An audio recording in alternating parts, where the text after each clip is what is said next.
Green Tea, LNG, doing it in the environment-friendly way is one of their own major vision. And I'm glad that today we're going to have quite a number of people from Green that are here. I'm sure some of them are already here.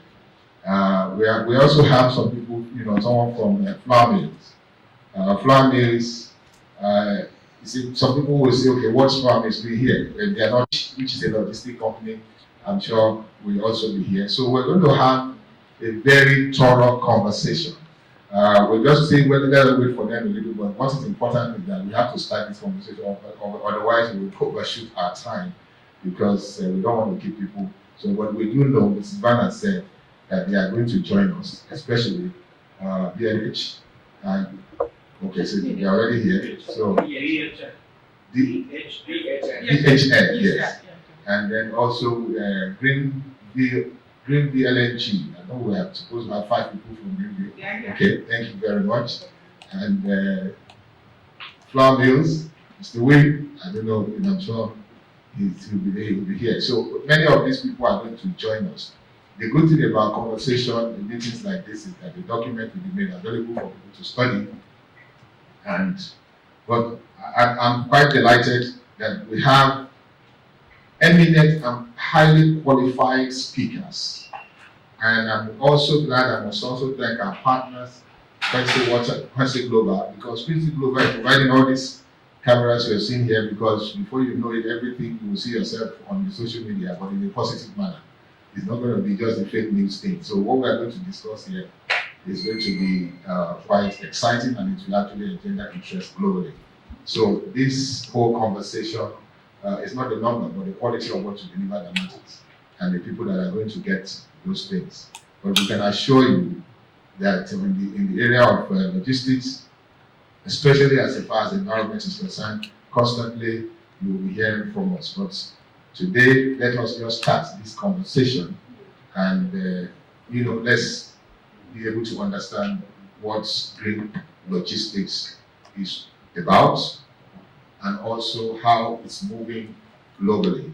In that short presentation you saw, that was in 2016, the Paris Accord was signed, and if you look at the document, you'll see many things that has to do with transportation, and quite a number of also issues. Unfortunately, the United States said it's not interested in the Paris Accord. But a few days ago, I'm sure the president is going to have to change his mind, because people are facing a lot of environmental challenges in terms of movement of goods and services across the United States. So for us in Nigeria, we don't have a good rail system. So our problem is really where we have so many trucks on the road. Some of them got broke down, and some of them are actually brought in. Mr. Oresha will be able to tell us that many of those trucks were actually already abandoned in Germany. I know a very small village in Germany where you can go and pick broken down trucks and they bring them here. Before you know it starts falling off on the road. All these are environmental issues. And also, that's why we say green logistics. If you're going to move your product from one end of the road to one end of the country to the other, let's do it the environment-friendly way. I think that's just what we're talking about. And also, in terms of manufacturing process, let's understand that you are following the standards. Fortunately, in Nigeria, we have standards. The only thing is that some people just don't want to follow the standard. Our books are, we have so many intellectuals around that have done a lot of work, but our committee reports are usually in the pipeline. For instance, I would say that, the way they do it, because we operate in the oil and gas, the way they are operating in the oil and gas in Nigeria, especially in terms of environmental standards, you can't even do that even in just a little city of Houston, Texas.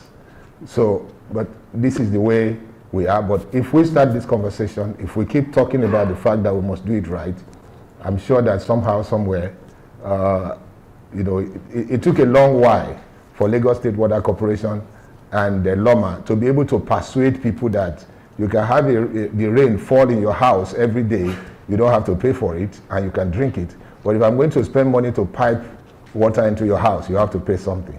But people believe that water is an essential service that we mustn't pay for.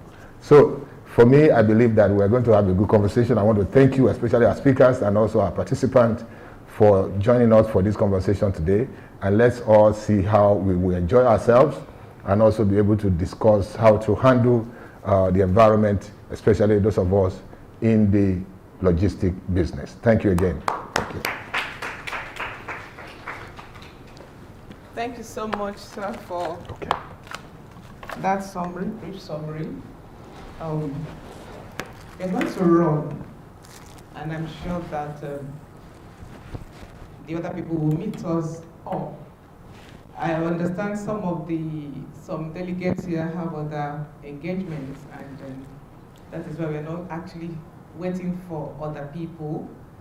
I'm not going to flog what my CEO has said, but just one or two things I'm going to pick from here.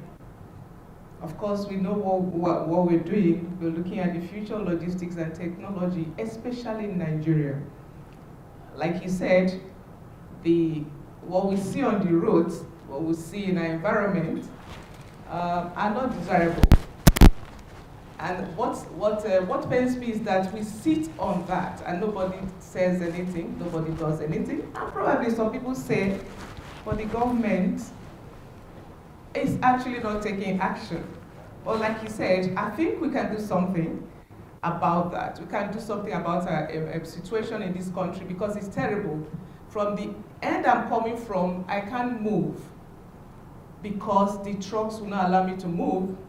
And I'm happy the lawman director is here. I see a lot of their trucks on my street and they are not moving, and the Wests are there. Stench.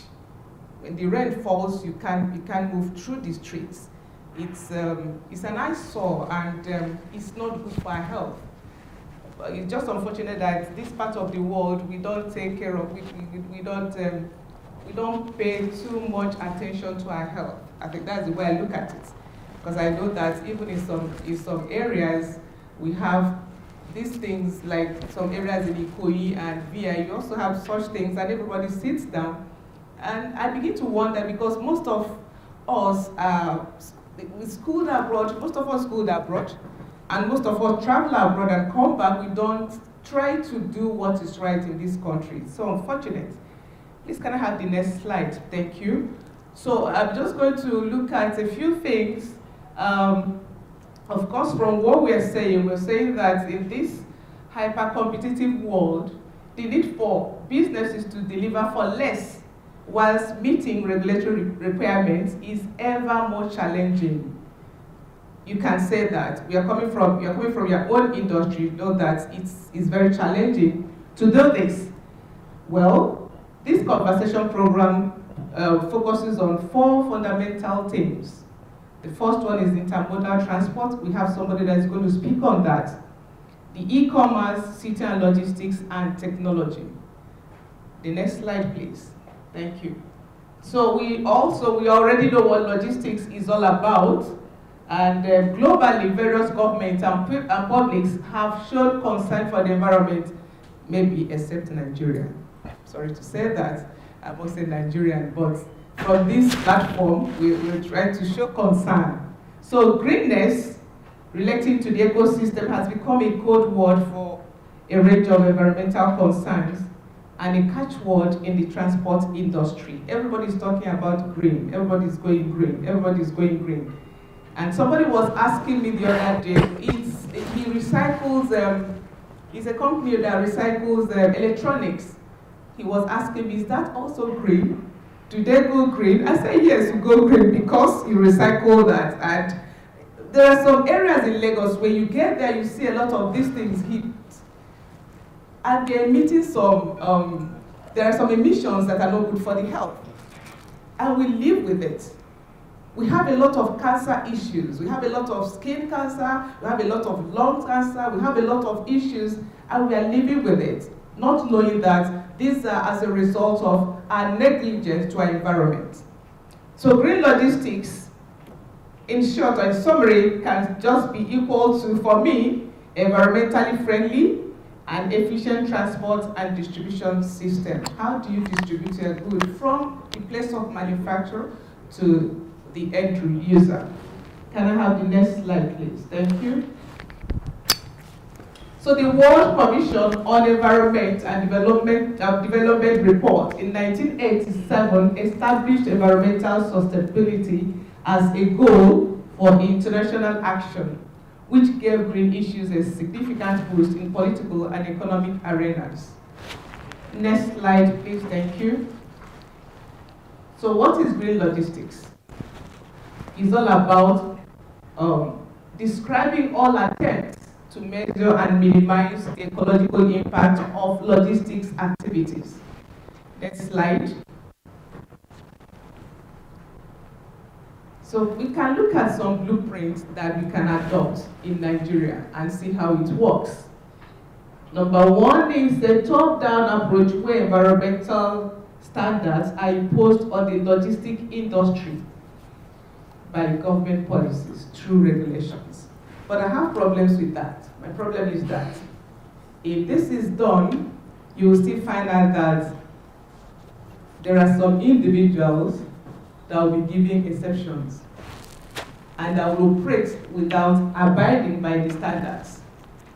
There are a lot of standards, there are a lot of policies in Nigeria that some individuals that seems to be immune to some of these things do not abide by it. And they continue striving in their business areas.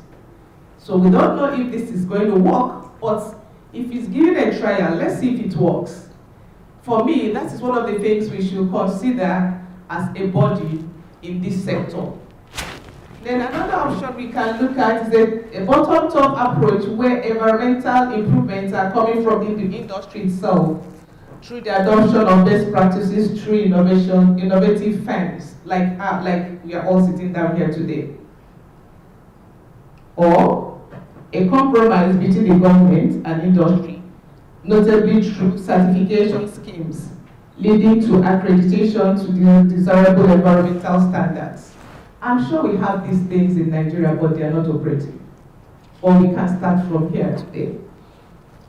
Do we have benefits? Why do we go green? Why are we talking about green? A lot of benefits.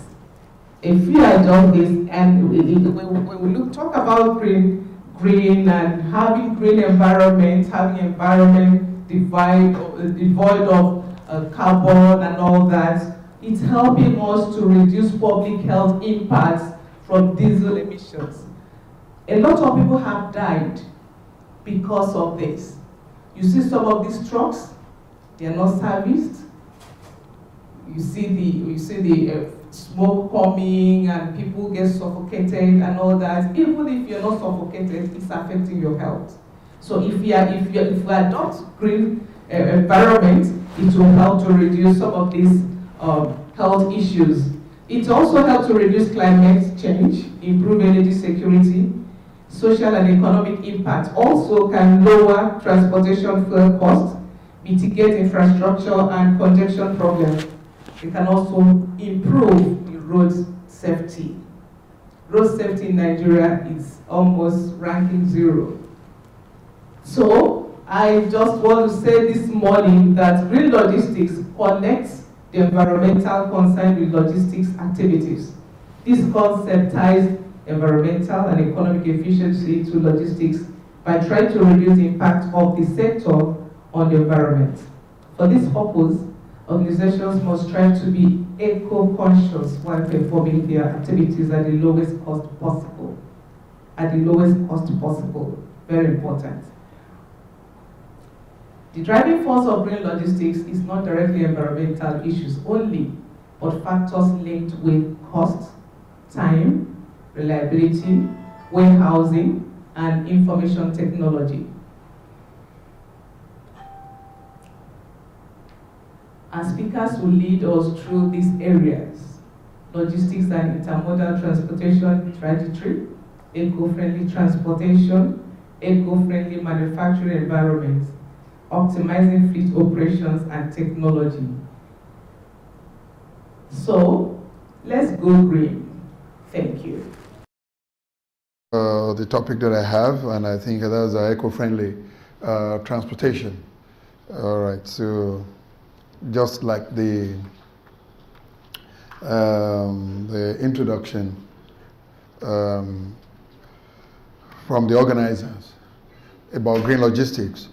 This is all about the environmental concerns that comes from transportation business, right? So, and well, what I do on daily basis is to see that waste is managed properly. And I think I'll just go through a bit of a preamble about waste management itself. And I'll put it in a very simple form. Waste management is just the art of picking your waste from point A to point B, where point A is the point where it's not needed, it's discarded, and point B is where you go either to go and treat it or you go and bury it. So everything about waste management is just going around that circle. Either you go linear, that means from point A and bury at point B, or you decide to go circular, make it from point A to B and back to A. So it's either you do your waste management as AB or ABA. Right, so, and I think that's just in the simplistic form. But whatever you do, moving from A to B is all about transportation. It's all about logistics. And that tells you that waste management is all about logistic business. Primarily, that's what it's all about. Whatever you do in waste management, 75% of it is all transportation.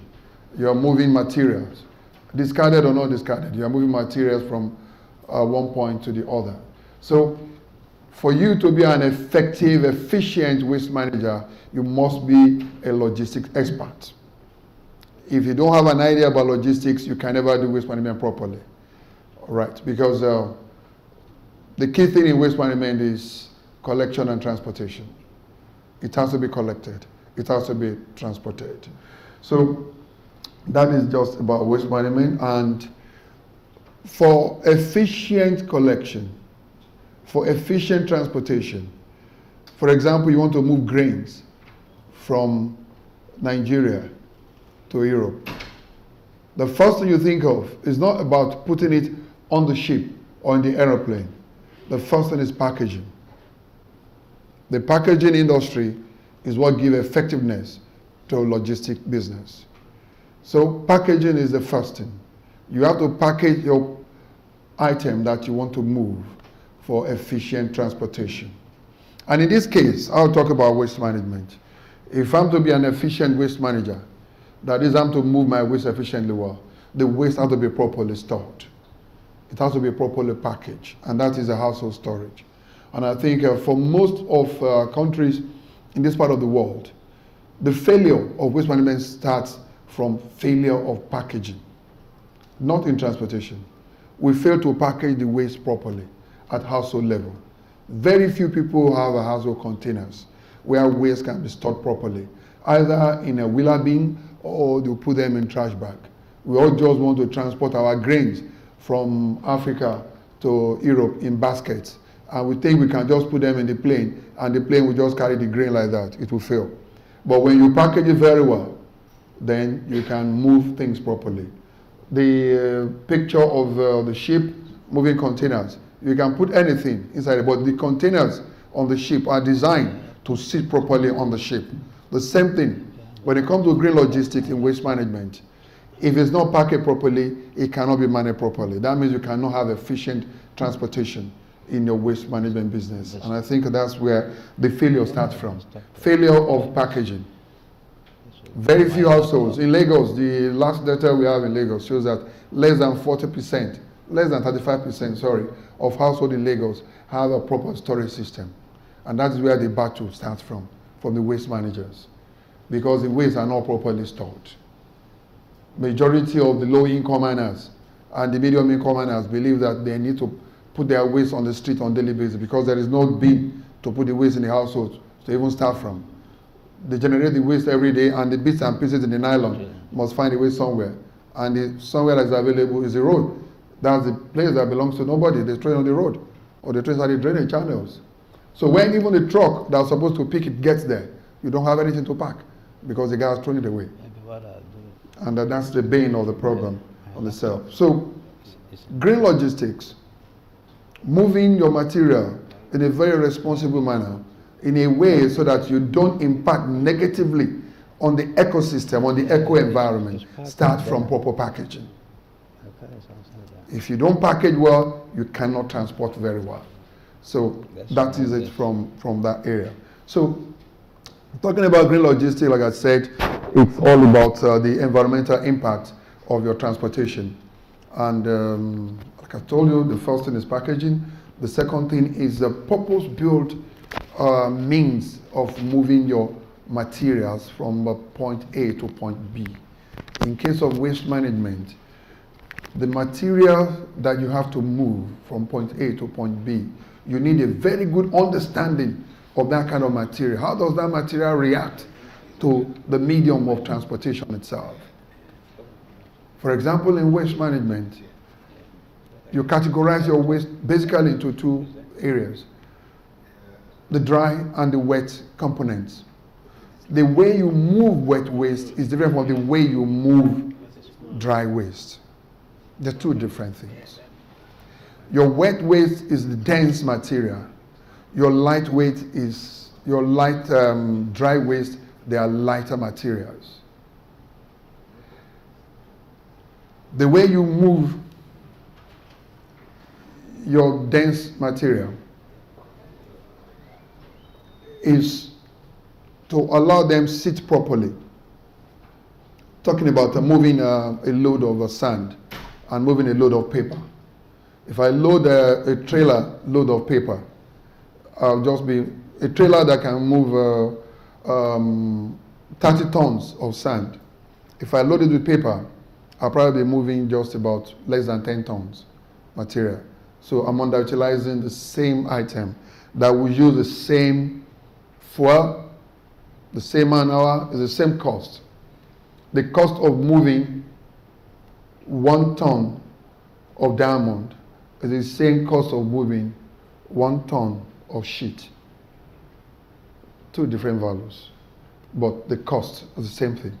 So when you talk about green logistics and effectiveness in logistics, you need to have a good understanding of the material that you have to move. In waste management, for example, in Lagos Island, commercial areas, you generate more of light packaging materials. You need to do a bit of a compression before you move the waste.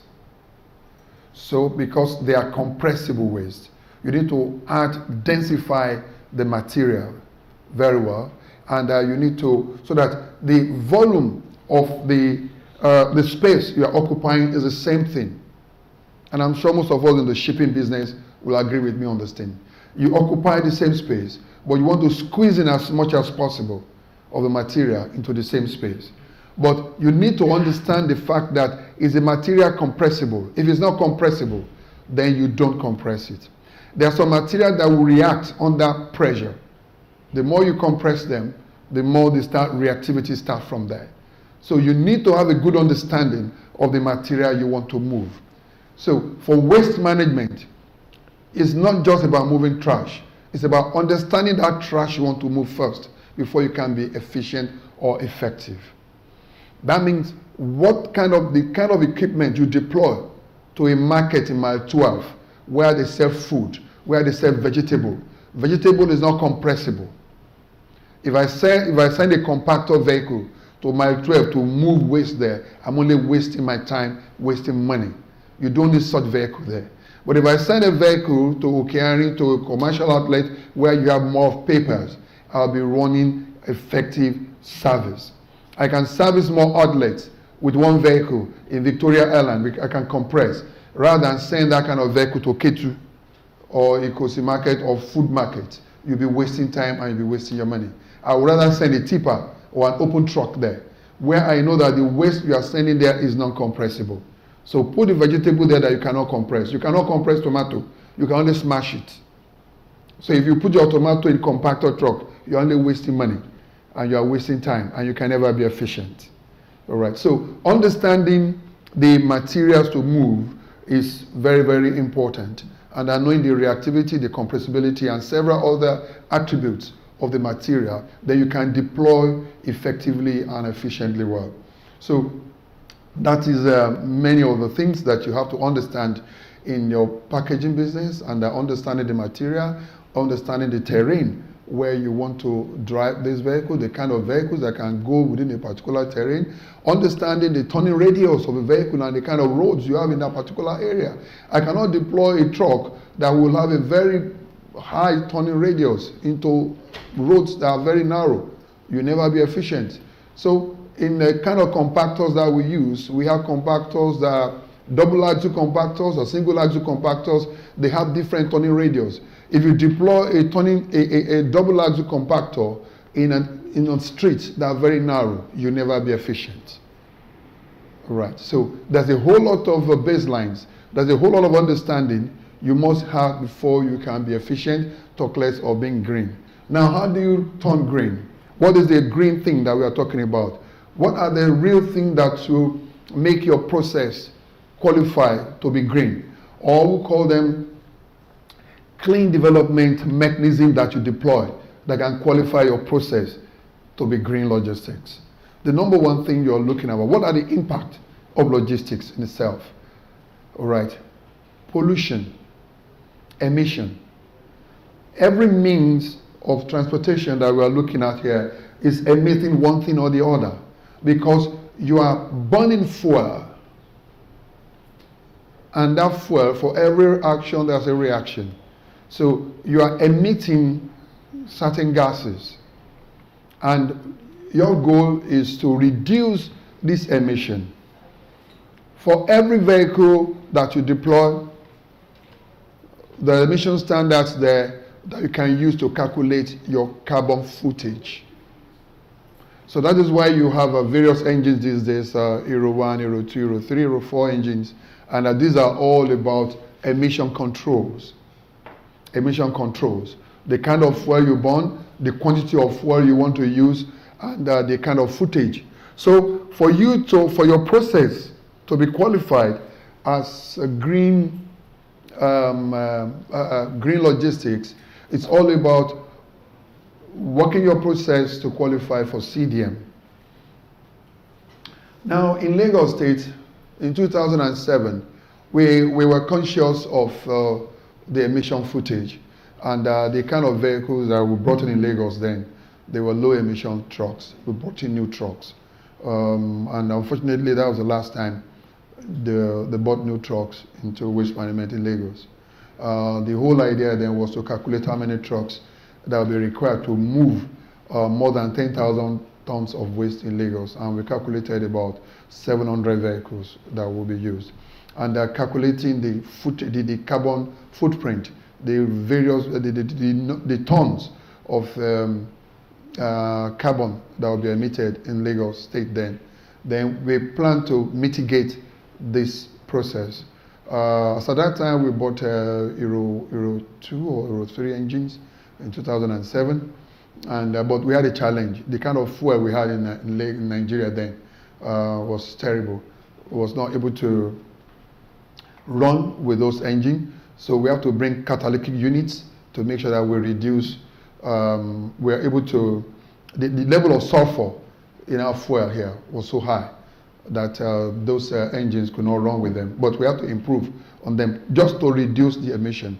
And one of the things we decided then to do was to mitigate the volume, the level of emission that we're going to have from waste management and other processes in Lagos then. That was what led to the tree planting program in Lagos State.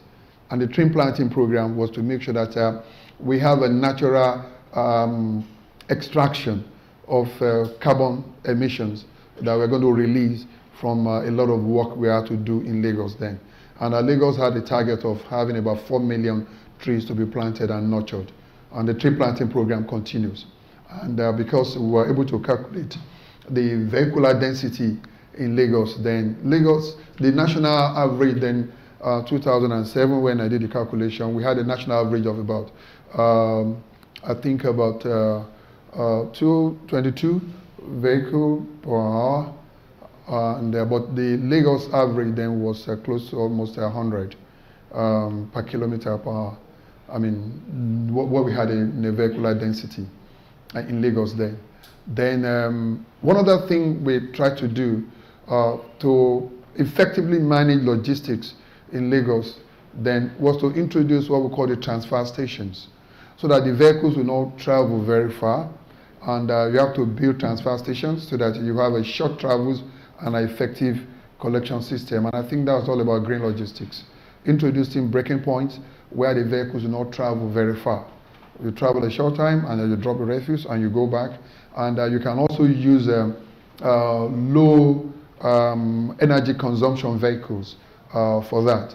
And the plan was also to graduate to a level where we can now start using electric vehicles to move this waste within the city of Lagos. So, talking about green logistics, like I said, is all about the impact of logistics on the environment itself. And I think the first one there is the pollution from emission that you're going to have. And I think a mitigation and adaptation measures were put in place in Lagos as at that time.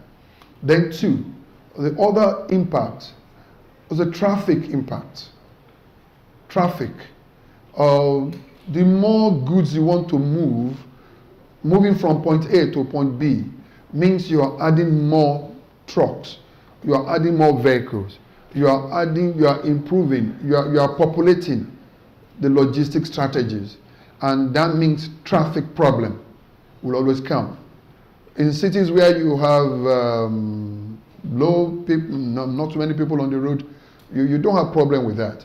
But in big cities, no matter how big your road, the bigger your road is, the bigger the number of vehicles. Because I've heard so many stories about cities developing, expanding their road, believing that by the time we have bigger roads, there will be less traffic.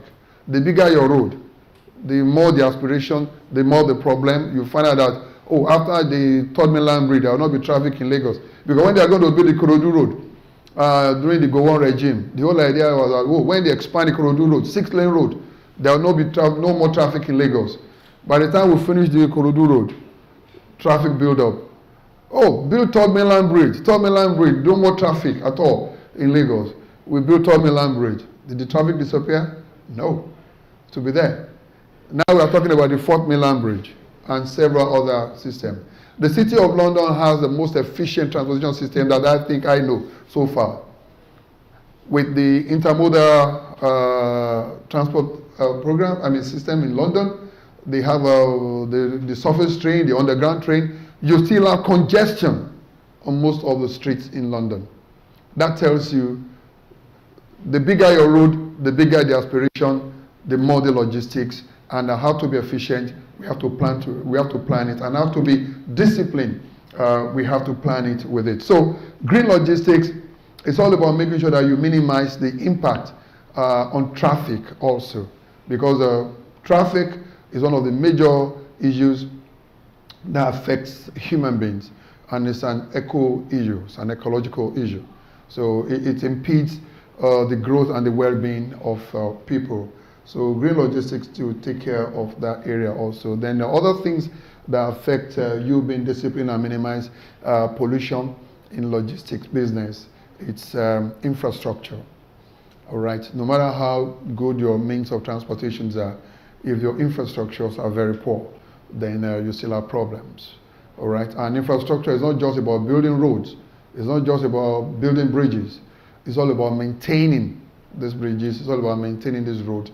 It's all about making sure that the roads and the infrastructure, they respond to the need of the people, and make sure that these infrastructures are also smart infrastructures. Talking about automated traffic controls and regulatory process. These infrastructures are things that support green logistics to make sure that we are efficient and that you are able to move. And integration, which is the fourth point there, integrating the various models of transportation is one of the key areas. Logistics and the transportation business, you cannot run in silos. You have to be able to integrate the process. If you cannot integrate the process, you can never be efficient. And you just continue to impact negatively on the environment and the well-being of the people. So it has to be integrated system that will make sure that you have efficient and very reliable transportation business. And I think that goes to waste management also. Talking about integrating the process, there was a time we're going to start using, we located one of the biggest landfill sites in Lagos right now at Ekpe. And at that site is about 100 hectares of land. That's about 100 hectares, that's I think about 250 acres of land there. It's one of the biggest that we're going to have. And why did we locate it in the south eastern portion of the state? It's because there's a plan to start using barges to move waste from central part of Lagos. And that they run on barges, you have a waterways that can take this barge to Ekpe, so that we don't have to drive on Ekpe Road to get the waste to that site. And that is the plan, and it's still moving forward. And you have a lot of infrastructure development around Ekpe area, and you have what we call the transfer stations that will be feeding these barges along the line. We have about 4 transfer stations. We have the Simpson transfer stations. We have the Ijora transfer station that's going to come up, and we have the Ogombo transfer station that's going to come up along that axis. And you have the EPZ transfer station that will be at Eleko area. So 4 transfer stations are going to be along the line where the barges will move and finish up at the Ekpe landfill site. And that is all about being smart about that, and to reduce emission control and reduce impact of traffic along that line. Right. So infrastructure, like I said, is one of the key things, and making sure that they are integrated process that can run it.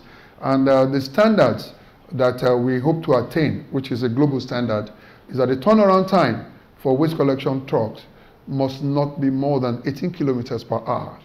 If you are running more than 18 kilometers per hour in your collection and disposal, then you can never be efficient, and you'll be polluting, not just emitting dangerous air, increasing your carbon footprint. You'll also be impeding on the traffic, and you'll be injuring the infrastructures along the line. Then for some cities where some best practice is being done, I think I was in Switzerland where I saw the green park. Some other cities, we don't have that here anyway. They have a suction.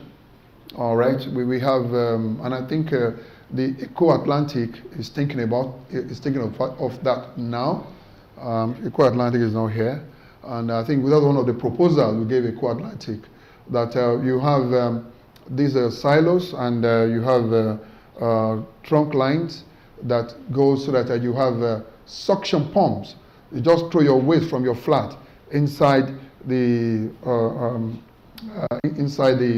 chutes, and you have suction stations that suck these things to the sites where this waste will be collected, so that you don't run vehicles to your doorstep to go and do it, to go and pick it, but you can have houses connected to ducts where you have a very powerful suctions that suck the waste from your house, from your houses, straight to the transfer station. So hopefully Eco-Atlantic may adopt it, and to be one of the smart way of collecting waste and reducing pollution, and that will be one of the key areas for green logistics in moving waste from point A to point B without any pollution. I was in a city where it's been done in Switzerland, and it's been very well. The only risk there is that you may not be able to trace which waste is coming from where. And for now, if you have a curbside service in Lagos, for some areas, we use the storage and the curbside service. Curbside means where you have your container in front of your house. Your container tells stories about you. If I want to know the kind of a human being that you are, I'll check your dustbin and I'll tell you the story about yourself. All right, and I think we've been able to bust some criminal activities in Lagos from the dustbin. From the dustbin, yes, we've done that. We're able to track drug addicts and drug dealers from the dustbin. I'll know if you're a drug dealer from your dustbin. And I think one of the, just a case of one of the kidnappers in Lagos, and celebrated kidnapper in Lagos that was arrested a few months ago. One of the things we used in tracking it was the dustbin.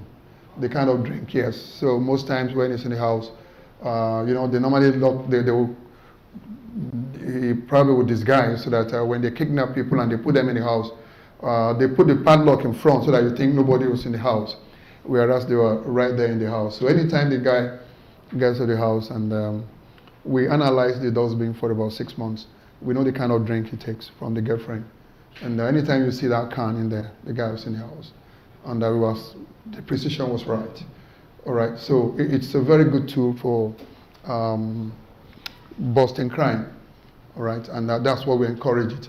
For a city like Lagos, you need this to be efficient, and it will assist a lot. So I've just, how many minutes I have more? 1 minute or two? How many? Huh? Okay. I'll just run with your time. I have so much, but I can run with your time. So I think, in all this, I think all we need to do as the government sector is to have the knowledge to be able to develop standards, all right, that guides green logistics, and that to aspire to think ahead and doing the right thing to make sure that we are conscious of the impact of transportation, of a means of moving material from one point to the other, and to reduce the carbon footprint, to reduce the negative impact, and to make sure that we develop our logistic strategies and being sure that we're conscious of the needful and just to be responsible. So let me just round up with some recommendations, and I think the recommendations here, maybe we'll leave the rest for dialogue time, but I want to recommend that government needs to recognize waste management business as a logistic business. We still see it more as an environment issue. It's more of logistics, and I think the logistics family needs to look into waste management as a major contributor. If you stay on the road of Lagos, I can assure you within every 30 minutes more, or every 10, 15 minutes, you will always see one waste truck or the other passing in front of you. That tells you the impact of the waste management business. And for Lagos, Lagos needs a minimum of 700 trucks. And but what we have now, I think is just about 500. And the truck, they have to, good ones must be on the road, and we still need to have more. And for the entire Nigeria, the entire nation generates about 40 million tons of waste annually, and that's about 120,000 tons of waste on daily basis.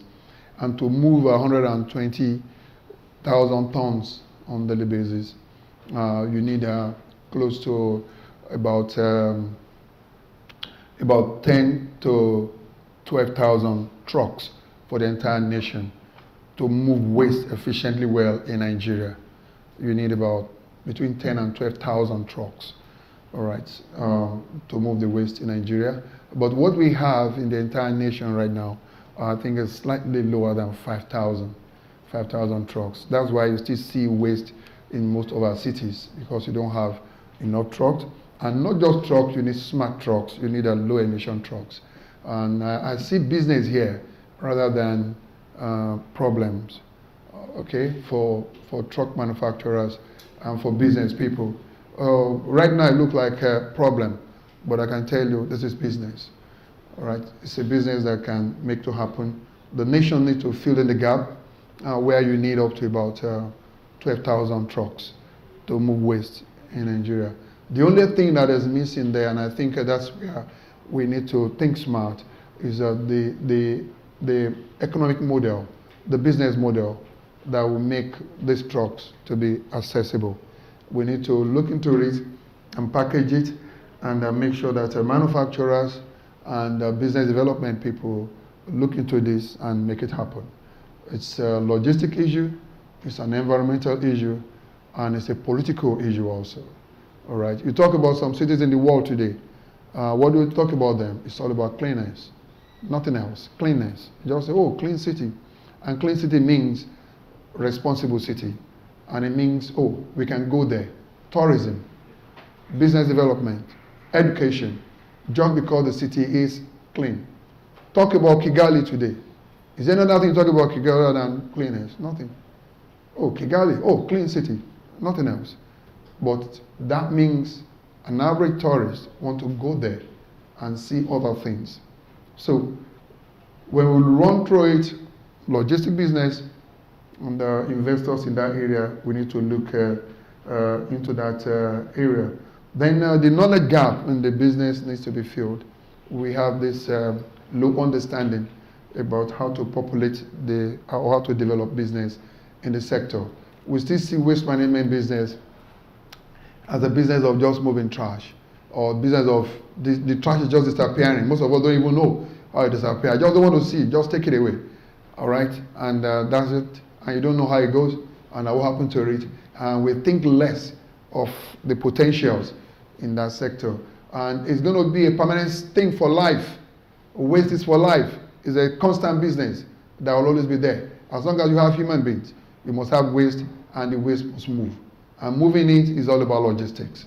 All right, so we need to develop knowledge in that sector, and especially in the public sector, so that we don't leave the public sector alone and the A brains now get themselves populated in the private sector, forgetting that the public sector is where the wedge is. You can't move further than the public sector. All right, you can only go as far as the public sector allows you to go. If you don't allow the good ones to stay also in the public sector, and the good ones are in the private sector, you can't grow. You can't grow because you cannot match, you cannot understand. The public guy will not understand what you're even talking about. It's so limited in his understanding, and all he wants is what he will benefit today. It cannot project. It cannot even defer his own gratification. So we need to fill in that gap. We need to see how we encourage government to bring in the right people that can understand the kind of a partnership, the kind of a handshake between the public sector and the private sector, and especially in the waste management sector, thinking about logistics and developing that logistics in a very responsible manner, and talking about the green logistics there. So I've talked about the innovative funding that we need to look into so that this can actually support this business. I think I want to rest my case at this stage and allow us to continue the dialogue during the dialogue session. Thank you very much. It's going to be taking us on overview of logistics and intermodal transportation in Nigeria and probably outside Nigeria. Please, can we welcome Mr. Demola Ogundare, Next Shipping, the MD of Next Shipping.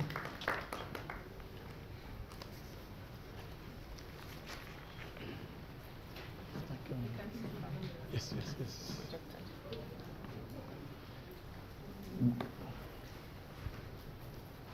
Are you sure you can? Good morning, ladies and gentlemen.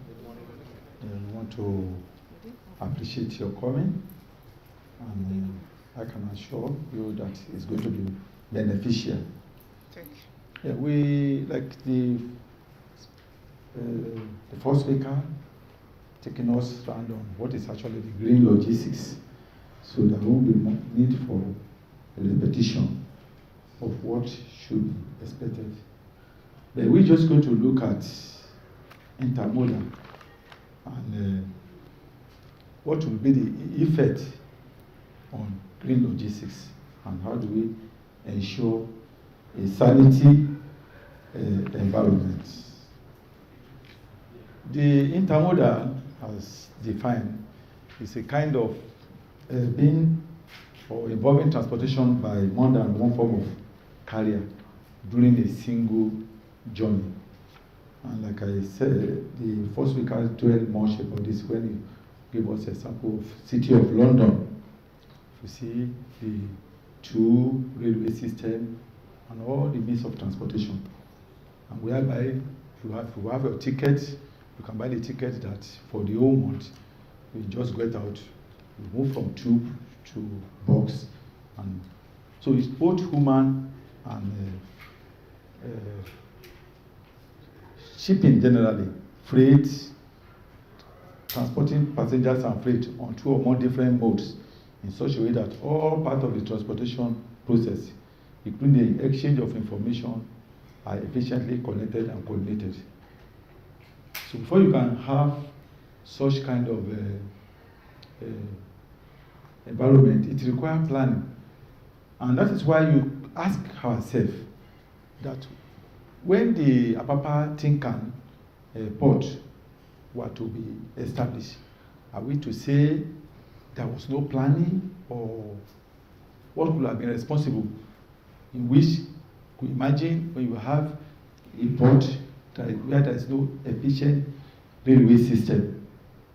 And if we have an efficient railway system within that port, the congestion we have on Apapa Road today wouldn't have been there, because containers arriving Tinkan Port or Apapa Port can be easily taken to a train, tube, or whatever, the railway system that takes them to Kano.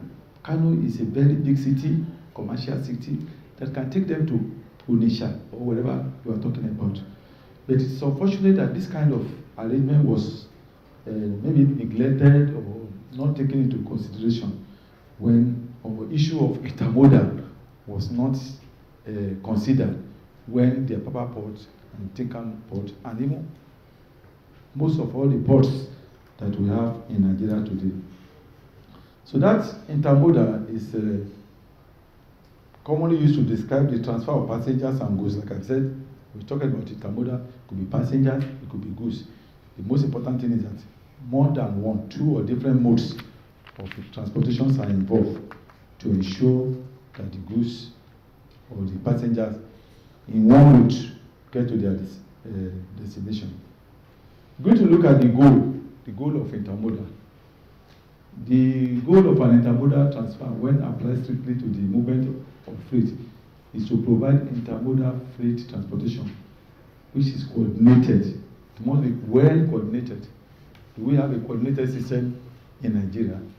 It must be seamless, it must be flexible, and continuous from door to door. On two or more, like I said, it must be two or more transportation modes. And the objective of an intermodal movement is to maintain continuous flow throughout the entire transportation and transfer process. Because immediately there is the flow is not there, automatically you are not having an intermodal anymore. Like what we have in a situation where you have in Apapa, where trailers or trucks on the bridge, maybe for a week or two carrying cargo, that is no more intermodal transportation. We can call that one a storage system. So those so those trucks were just at that position. They are storage system. They are no more. Issue of intermodal is not at play then.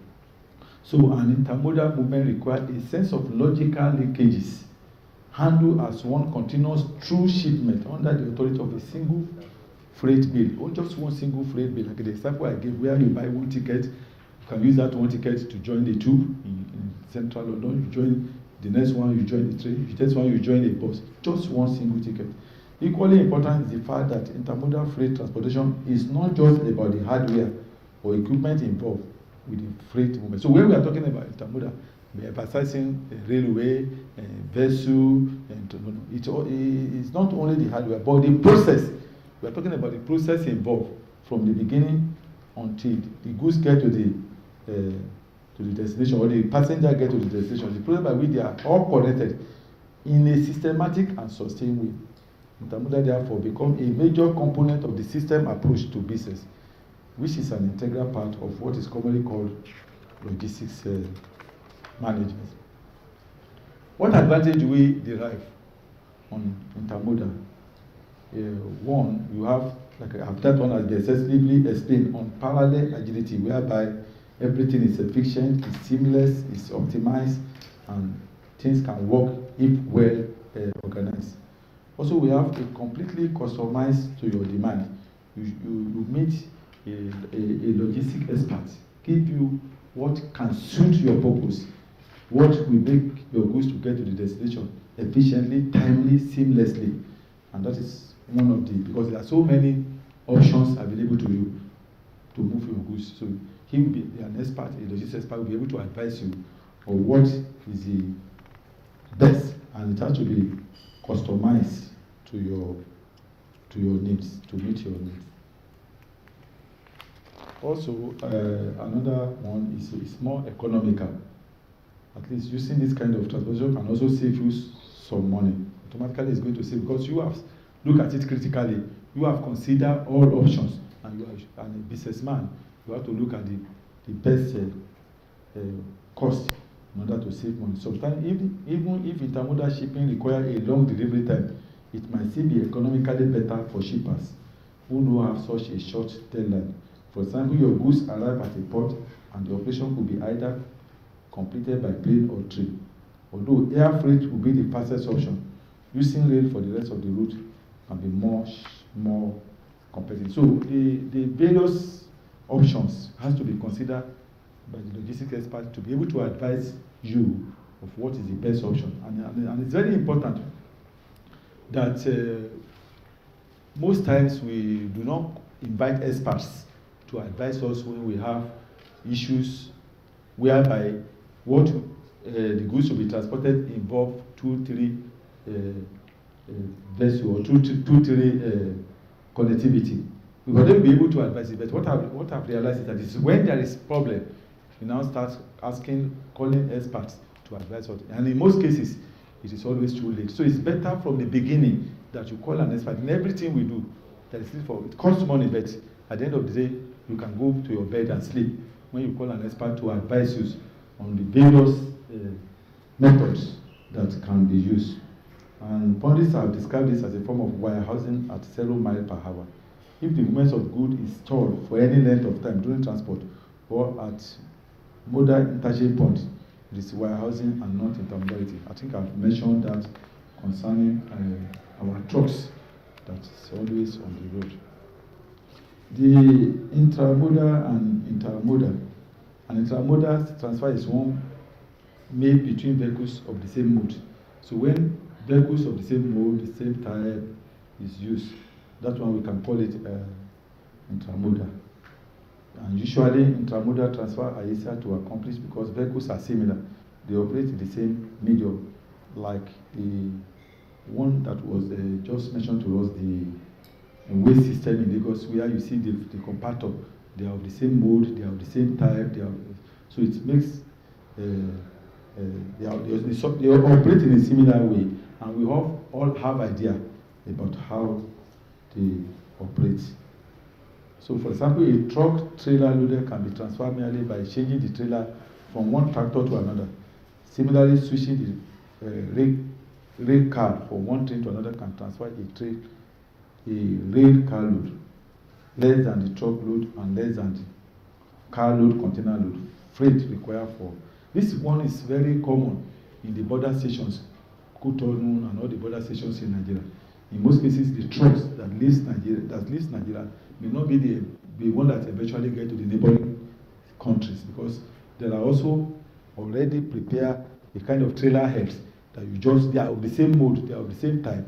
The one, as soon as the one from Nigeria get to the border, is just connected to the one that is going to the neighboring states. So intermodal transport involves the transfer of cargo between vehicles of different modes. Like I said, the aircraft, the railway system, and whatever form of transportation that is being adopted. And that is what we call intermodal. When it's the same vehicle, the same type, everything is the same, we call it intermodal.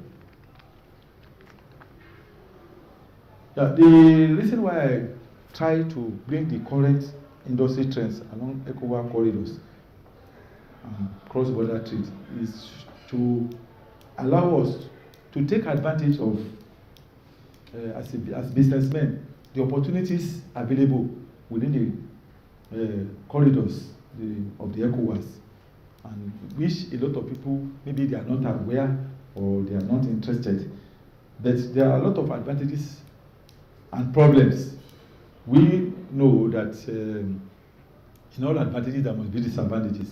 Like the issue of green logistics is going to be a serious challenges because of what kind of what operates in Nigeria and how things is also operates in other West African countries. So the ongoing economic community of West African states or European sponsored joint border development project at Nigeria Benin border has been described as a major step capable of speeding up crossing formalities at the borders and creating enabling conditions for the eventual lifting of borders across the West Africa. So there's so many opportunities that are available for manufacturers especially that will enable them to move their goods even within the West African states, so that goods produced in Nigeria can get as far as West African states or even outside the West African states. There's also the Nigeria-Benin custom connectivities. It's a new development where automation of manifest of goods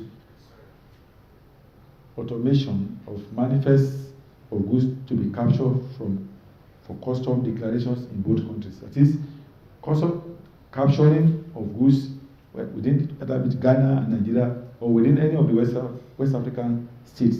There could be one manifest that can be captured even between the two customs. And in this case, there will just be single declaration to be used by both countries. And like I've just earlier mentioned, very good opportunities for the manufacturers. Goods that are manufactured here now can be easily, under this new arrangement, can be easily moved to any other West African countries. And to also facilitate trades and reduce costs of doing business. And it's also predictably transparent. That was just so. And it deal with also corrupt tendencies, because in this situation in the past, whereby you finish with custom formalities here, and when you get to the next state or the next country, you start another custom formality. But under the new arrangement, where it's just a single manifest, so that it won't be need the same manifest that originates from Papa or originate from Tinkan or whatever, or any of the custom formation that you are going to use to the destination. So this means it makes the corrupt tendencies as now be reduced. And it's also ensure accurate revenue generation, because since manifest is being used, revenue due to each of those states can be properly captured. And security will be boosted. Deployment of non-intrusive equipment, scanners, etc. We deal with the challenges of transborder crimes, including insurgencies. Diplomacy too will be boosted, boost the relationship between the both countries. When two countries are trading, automatically there will be good relationship between them. Also, compliance to trade regulatory and fiscal policy measures of both countries. If a single manifest is going to be used, automatically compliance will be very easy, compared with the position in the past where you have each country try to generate their manifest. Also, effective, predictable, and transparent risk management system. Yes, the risk management will have been properly analyzed and measured between the two countries that are trading, and they will all have been incorporated to the single manifest to be used. Also, reductions in smuggling activities in both countries and ECOWAS because of the single manifest. Automation will also ensure quality trade statistics, which can be used for improved policy formation. And when the project is completed, it's also emphasized that the project will, among other benefits, boost security, like we have mentioned, facilitate trade, and enhance quick clearance of travelers and goods along regional corridors. And the last one that I'm going to mention is a recent development which we are all aware about the African Continental Free Trade Agreement, and the AfTA, which was signed by the President on Sunday, July 14, 2019, at the EU meeting in Niger. And Ghana happened to be the headquarters and the hub. I'm sure that you have their reason, and can be compared. This association can be compared to what we have in North America, Mexico, and Canada. The kind of agreement they have in Norway, Iceland, Switzerland agreements. And some describe this as expanded ECOWAS trade liberation scheme. So the major objective, this is not the forum for us to look at the advantages and disadvantages because of the time.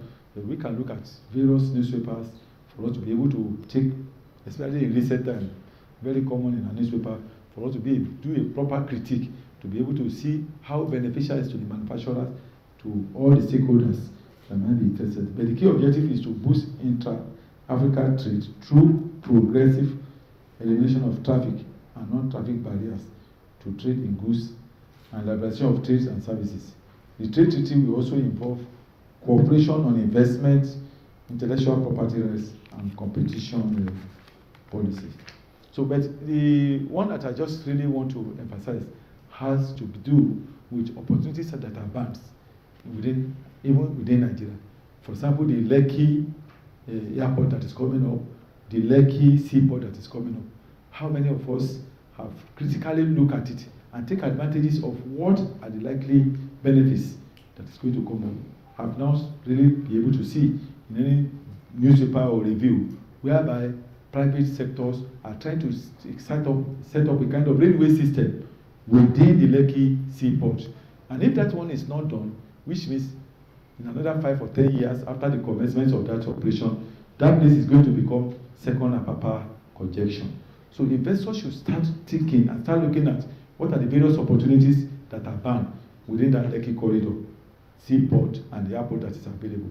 And we should also know that automatically the logistics that are coming up in each of whatever areas we are talking about also have this negative impacts on the environment. Like what we have in Apapa, whereby the whole area is polluted. You have where people dumps things for weeks, for so many streets in Apapa. You go there now, you see dumps and no evacuation. And I believe that that is a negative to logistics. So that we will not call that one a green logistics. I don't know what we should call it. So it also has its negative impact. And when we are planning, there's thing to plan along. We have to think immediately at the beginning the green logistics. How do we ensure that there is sanity in the environment and that things can work properly? So as can be seen from the above, when handling the issue of intermodal, either delay in transferring from one mode to the other should be removed for efficiency. For intermodality to work, require a wholesome synergy between the various modes and the operators. And the issue of security, the environment, and everything should never be taken for granted.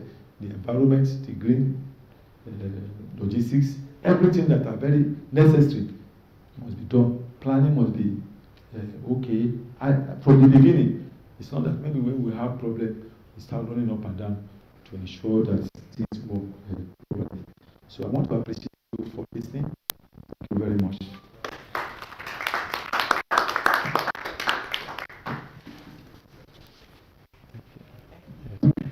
Thank you so much. He was very precise, as if he had the timepiece before him. He just made use of his time. So thank you, Mr. Ademola, for this insight into intermodal transportation. And there's something he said that I was still thinking about while I sat there. He said he doesn't know what he calls what we have today in Lagos State, whether we still call it green, having the trucks all over the place, whether we still call it intermodal, having the trucks packed all over the place, not moving. We don't know what to call that. And it's sad that we have found ourselves in this place. But like he said, we should probably look ahead and get the government to do the needful in terms of movement, in terms of what and all that. By the time we do that, even you as a company, a logistics company, will find it easy to work. Find your job more interesting and easy. Thank you so much. At this point, thank you. We are going to take a short break, take some tea and some snacks, and just stretch our legs before we call up again on Prof. Just sparing a thought for the environment. And then, what did we have?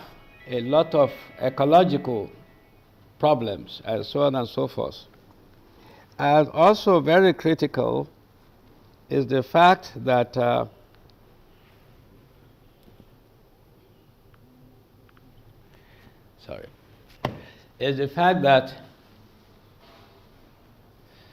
industry and manufacturing have contributed globally to creation of wealth and development beyond our imagination through innovation and so on and so forth.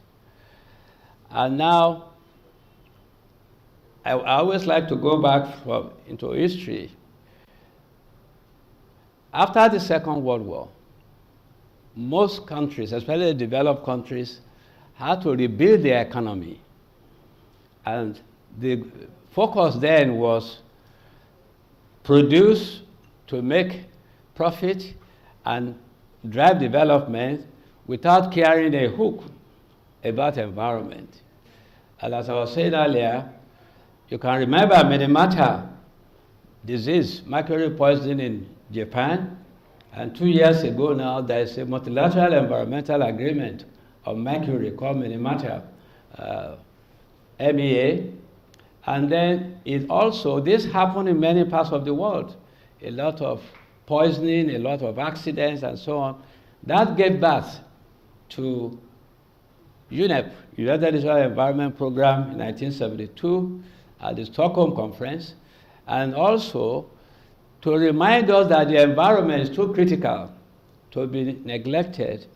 You have World Environment Day, June 5 every year, to wake-up call to remind us that if we don't manage this environment very well, the future generation will condemn rather than commend us, and that is not acceptable. So we talk about intergenerational equity and so on. Developing countries in particular embase manufacturing, usually to try to substitute part of what they are importing. Again, environment was not considered. So everybody was growing, and then of course the problem of pollution became very serious, especially in the urban centers. And the industries also, because there were no regulations, were having a field day. I don't know if any of us can remember, Mr. Oresa surely will, there is a stream or river in Ikeja they call Iyalaro. Aro means die in Yoruba. So Iyalaro means there is a spirit in that water making dyes. In the 1940s, when the textile companies came to Nigeria, there were no regulations. Who cares about the environment? So when the textile companies release their green effluent into the river, it turns green. When they change to red, it turns red. When it changes to blue, it's blue. Then people say, there must be a spirit here. And they were going to worship it. Yeah. The white garment churches still take their people to go and immerse in pollution. That tells us about the awareness gap we have. It's good to say some of these things. Yes. It's a reality. Now, economic, social, and environment are the key pillars of sustainable development. That was the outcome of the Rio Earth Summit in 1992. But then, many people pay lip service and just get on with the economic, and then also the social, people have problems. Well,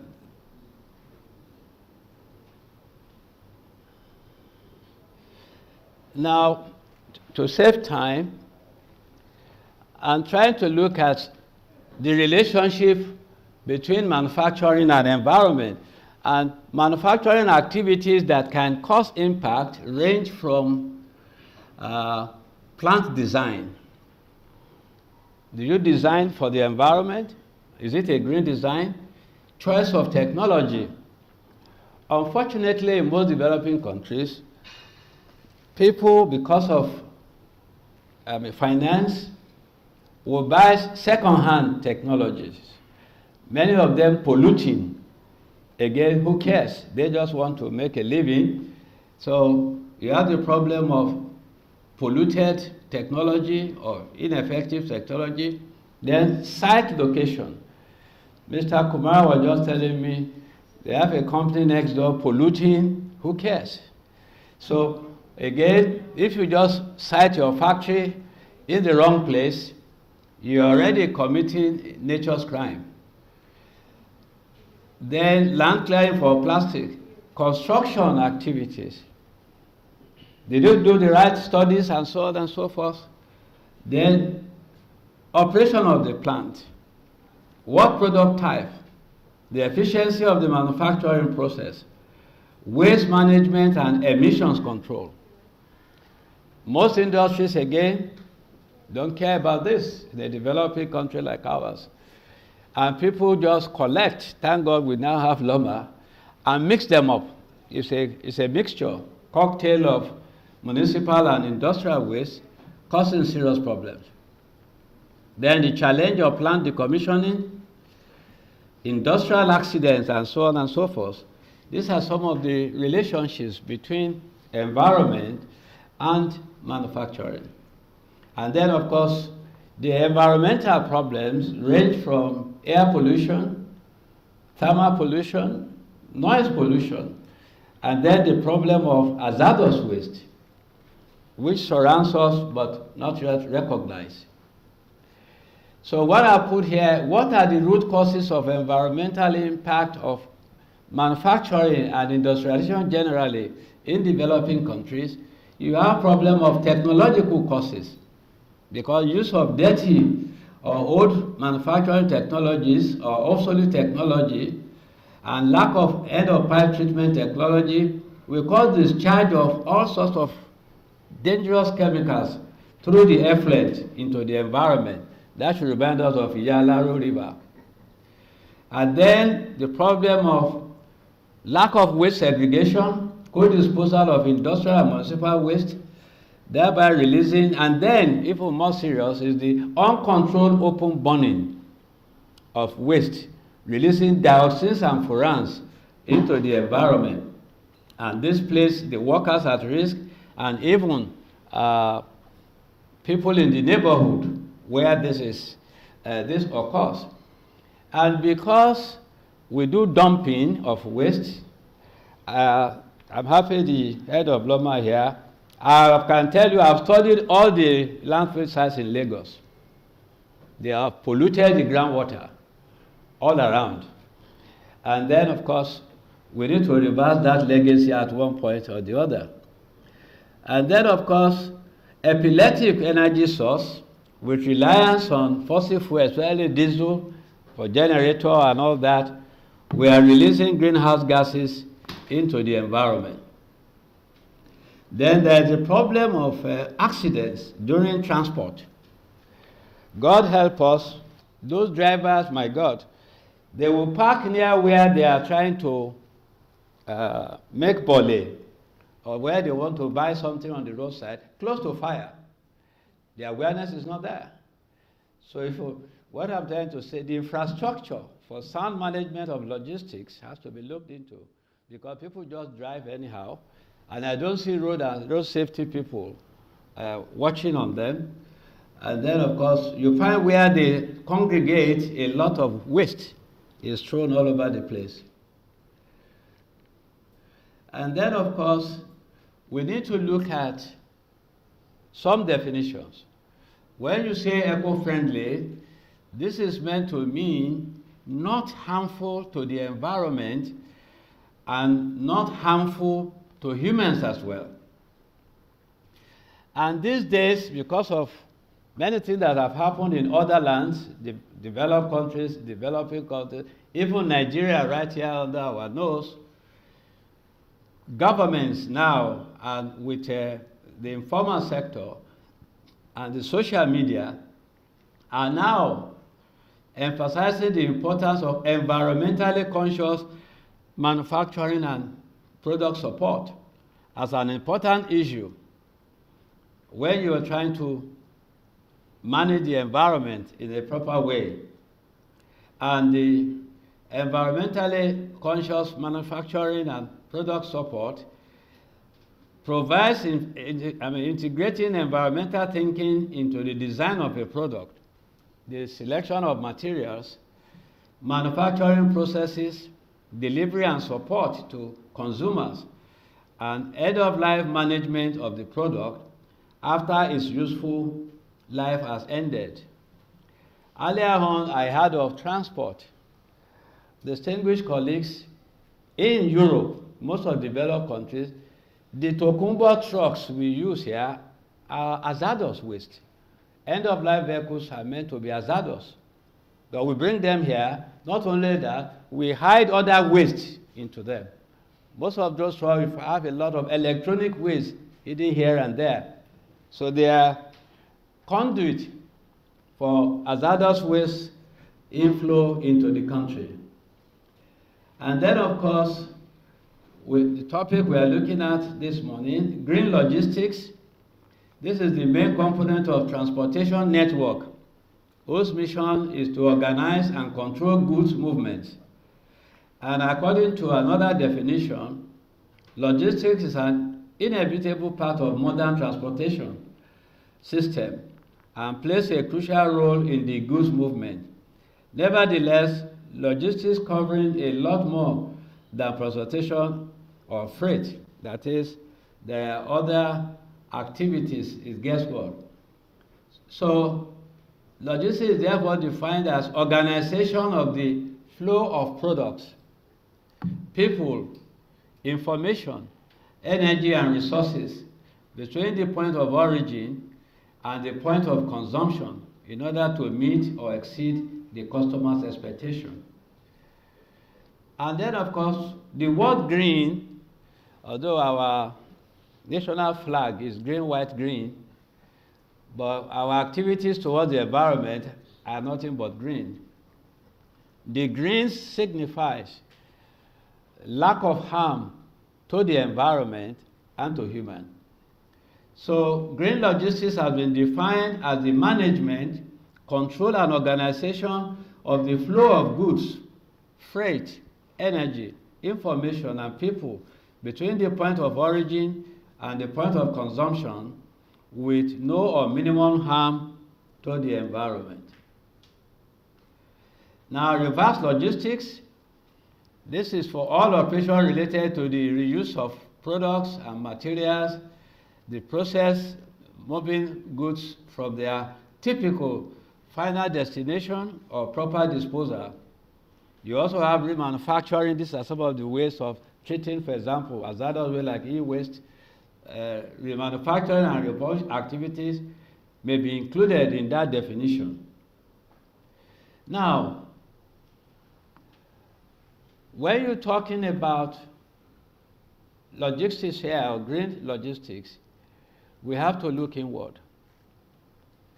And scientifically, these days too, with logistics, you have to look at life cycle approach at every stage of along the way. But do we have that? Furthermore, when you look at our governance, the legislation, the laws, and so on and so forth, you may come across emission from vehicles and things like that, but it's not peculiar to the trucks. So what I mean is there's a gap in our laws and regulations about environmentally sound management of logistics, including green logistics in particular. Now, I also, since I'm talking about ecologically friendly, I can say without fear of contradiction, most of our manufacturing development has been anything but eco-friendly. Most are eco-unfriendly. And with that, because of emissions from facilities and so on, anybody can be at risk. Any part of your body can be at risk. People live around the dump sites. Now, when I look at obituary, I laugh. People say the wicked have done their worst. Who is the wicked? If you live near a factory that is emitting toxic fumes every day, you will get sick. Then you don't need a soothsayer. Cancer may come. It's a question of time. And UNEP has proclaimed that exposure to hazardous waste And hazardous substances worsen poverty and human health. So if you are poor and you are in such a chemical-laden or pollution-laden environment, God help you if you can meet the national age, yes, for survival. Look at this child. During 1992, when President Clinton and Al Gore were campaigning to be president and vice president of the US, part of what Al Gore going around during the Earth Summit is to say they were then trying to put in galvanized opinion to control persistent organic pollutants, POPs, which you find again all around us in your phone. The plastic in your phone is treated with POPs and all that, but we'll talk about that later. Now, if you test the blood, again, I have published it, we have looked at blood, we have looked at it, you will find these things in the blood of those blessed Nigerians who work or live around the dump sites. They are burning, they are breaking, they are doing everything.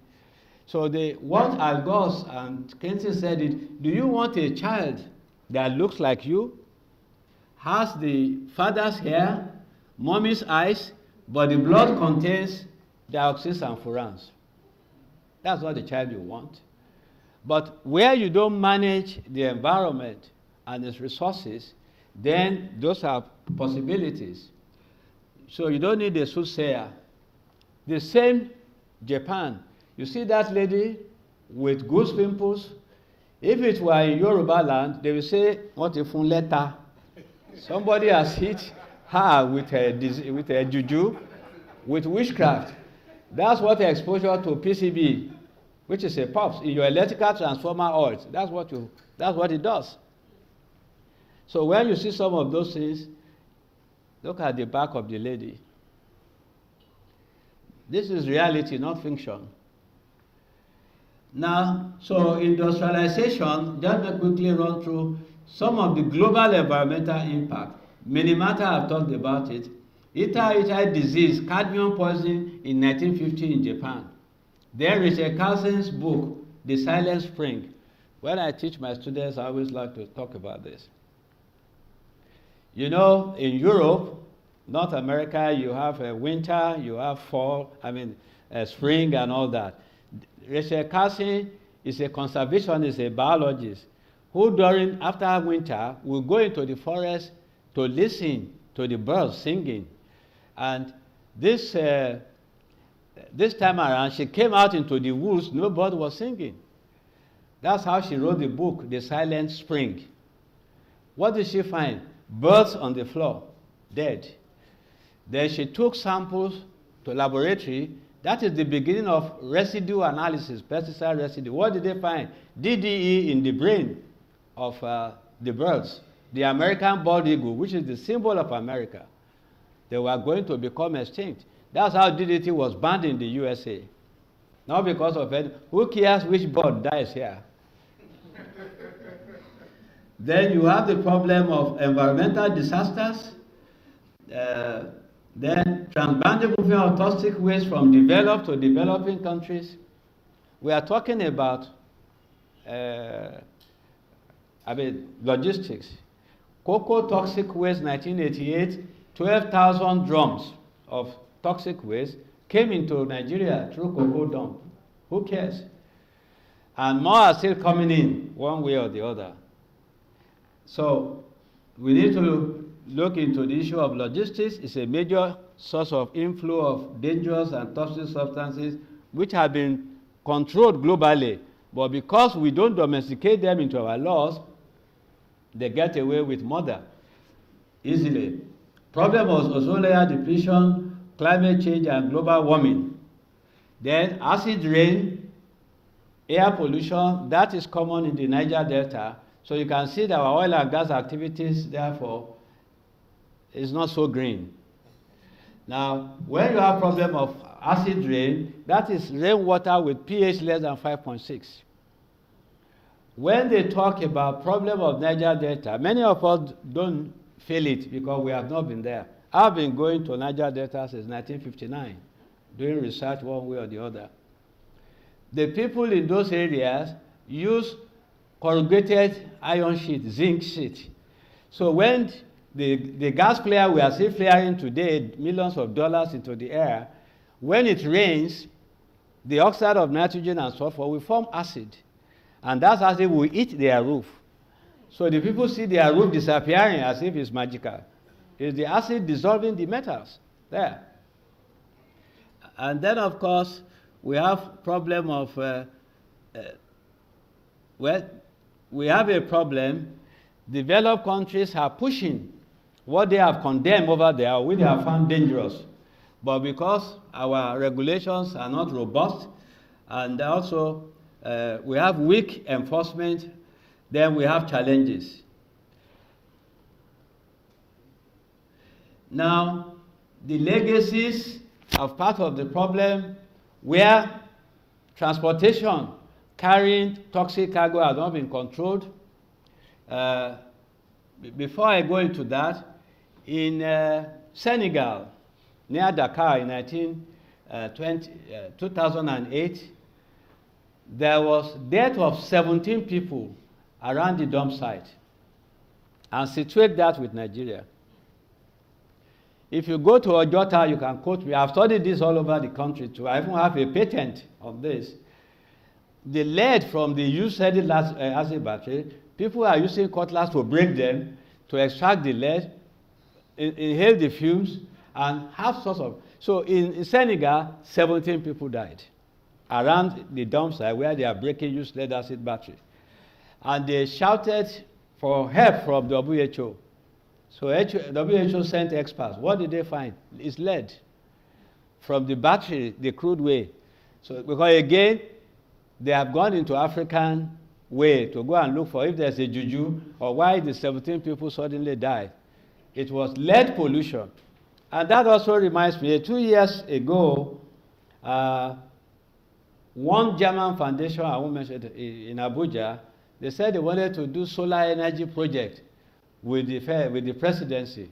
Then one of their experts from Germany requested that they should invite me to the meeting, and I was there. So, and I asked them, will you use batteries, lithium batteries? They said yes. I said, based on life cycle approach, have you thought about end-of-life management for this battery? They said no. So I raised my hand. You are going to create pollution again, unintended. Then they now said, they did a seminar. So I presented what we have done on batteries and this and that. And happily, one of my former PhD students, not a lecturer, they said, if I can go to this, I have a younger man who can do all that.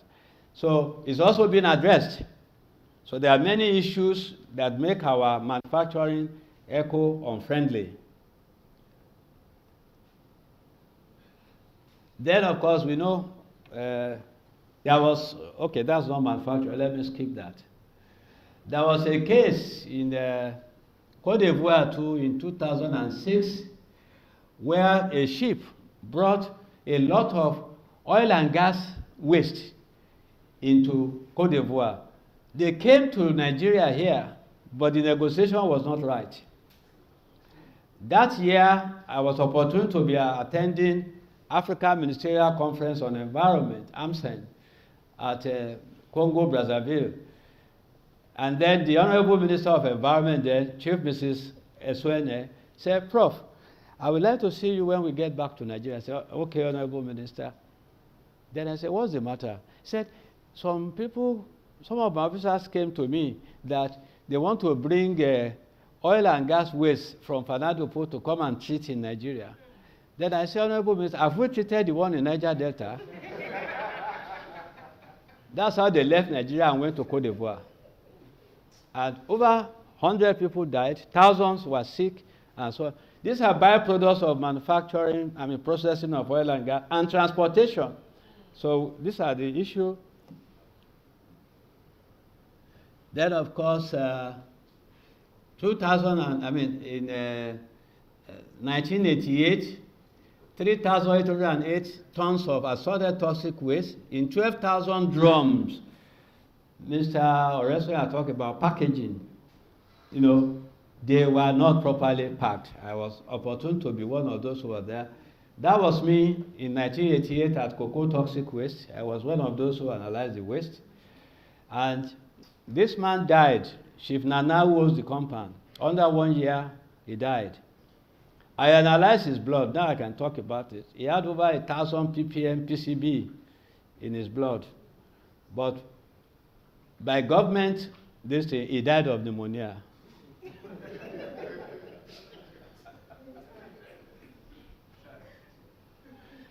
Now, on sustainable industrialization of manufacture is an issue. We need to avoid this. Again, your body, your organization should look into serious awareness. There used to be Exide battery in Ibadan, again, making batteries. And they dump their waste slag into so many villages. Again, we went in to study what is painful. They bought an abandoned quarry and turned it into a dump site, a landfill for all the battery waste. Next is a school next door. And when it rains, that dump site overflows into a stream, and you see the children swimming on your right. We went to the principal. I said, Prof, I beg, leave the children, let them enjoy themselves. I said, they are playing with fire because there's so much lead in there. But who cares? Then there's a piggery farm around there, so many things, houses, and so on. We will say the wicked have done their worst. Yes, those are the school children, that's the stream. So we see some of the issues. That's Ogoni's situation. Now I like to, this is a pet subject for me, electronic waste, one of the beautiful, innovative products of 21st century. Some of us have 3 or 4 mobile phones. Nice. But do we have end-of-life management for them? Of course, that has been a challenge. Your mobile phone contains over 1,000 chemicals.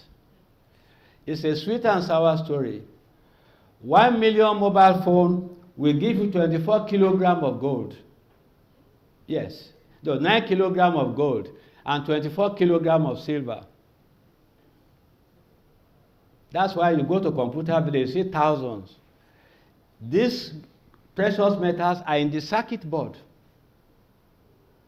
But they don't have the technology, so they will remove the circuit and sell to those who will take it abroad. And then, of course, in the evening, they set them on fire. Yes, we've done studies. There are a lot of challenges. And that's why I'm happy Nigeria, God bless them, has now adopted circular economy through an extended producer responsibility policy. And now a body has now been set up because government alone cannot fund waste management. The private sector, now you have polluter pays principle. The private sector that generates the waste should fund it. So they have now gone into EPR, extended producer responsibility, and now based on the circular economy. So some critical wastes have been identified. One of them is electronic waste, and they have a body chaired by Mr. Oresanya. So it's going to be very rich with gold and silver very soon. Then you have one for used lead acid battery. Then beautifully too, there's one for the food and beverage industry. So all our concern about plastic will disappear because they are going to fund the collection and the recycling. So the environment will be cleaner. It's a fantastic initiative. And then, is there another one I've left out, Mr. Oresanya? Your own used lead acid battery, the food and beverage, any other one? I don't think so. The tires. Okay, tires and so on. You know, many of us like pomo, burnt cow skin. I have the picture, but I will flood the lecture. Now, I tell my students when I was still teaching that those of you who go to Bodija market, there you see cow skin being burnt, roasted with tires. You are playing with dioxin and fluoride. They say, what do we eat? I say, be a wise man. A little poison will not kill you. But that's a lie, anyway. So I said, I won't eat it every day, but occasionally I will spoil myself and pretend not to have the knowledge. Yes, but these are problems. These are real problems.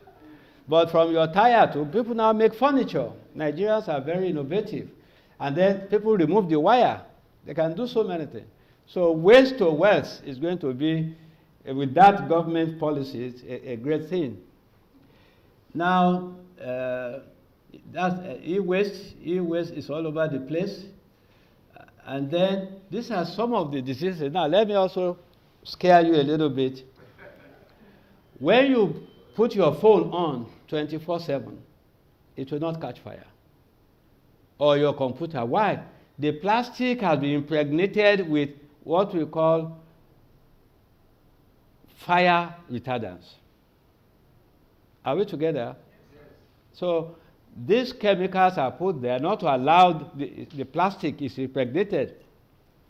And these are, again, persistent organic pollutants. They are very dangerous and so on and so forth. But again, who cares in Nigeria? It's not that they don't know. So when you say you buy e-waste, the people in Alaba, Computer Village, they will remove the plastic. There's a market for it. Then plastic recycling is going on. Where is the source of the plastic? They are recycling. Because I'm sure my worry about a few years back when I was director of Basel Center, I had to write the Ministry of Environment. I learned they were going to grant 19 new permits for plastic recycling. I said, you are going to pollute the country. Unless you make a law, they will never use plastic waste from electronic products because of these chemicals. It's proven internationally. There are conventions of them, and we have studied them and published them in soil, in this and that, and so on. So it's not a myth, it's reality. So again, that shows manufacturing may not be eco-friendly. Maybe we need mother's breast milk. I mean, NAFDAC number for mother's breast milk.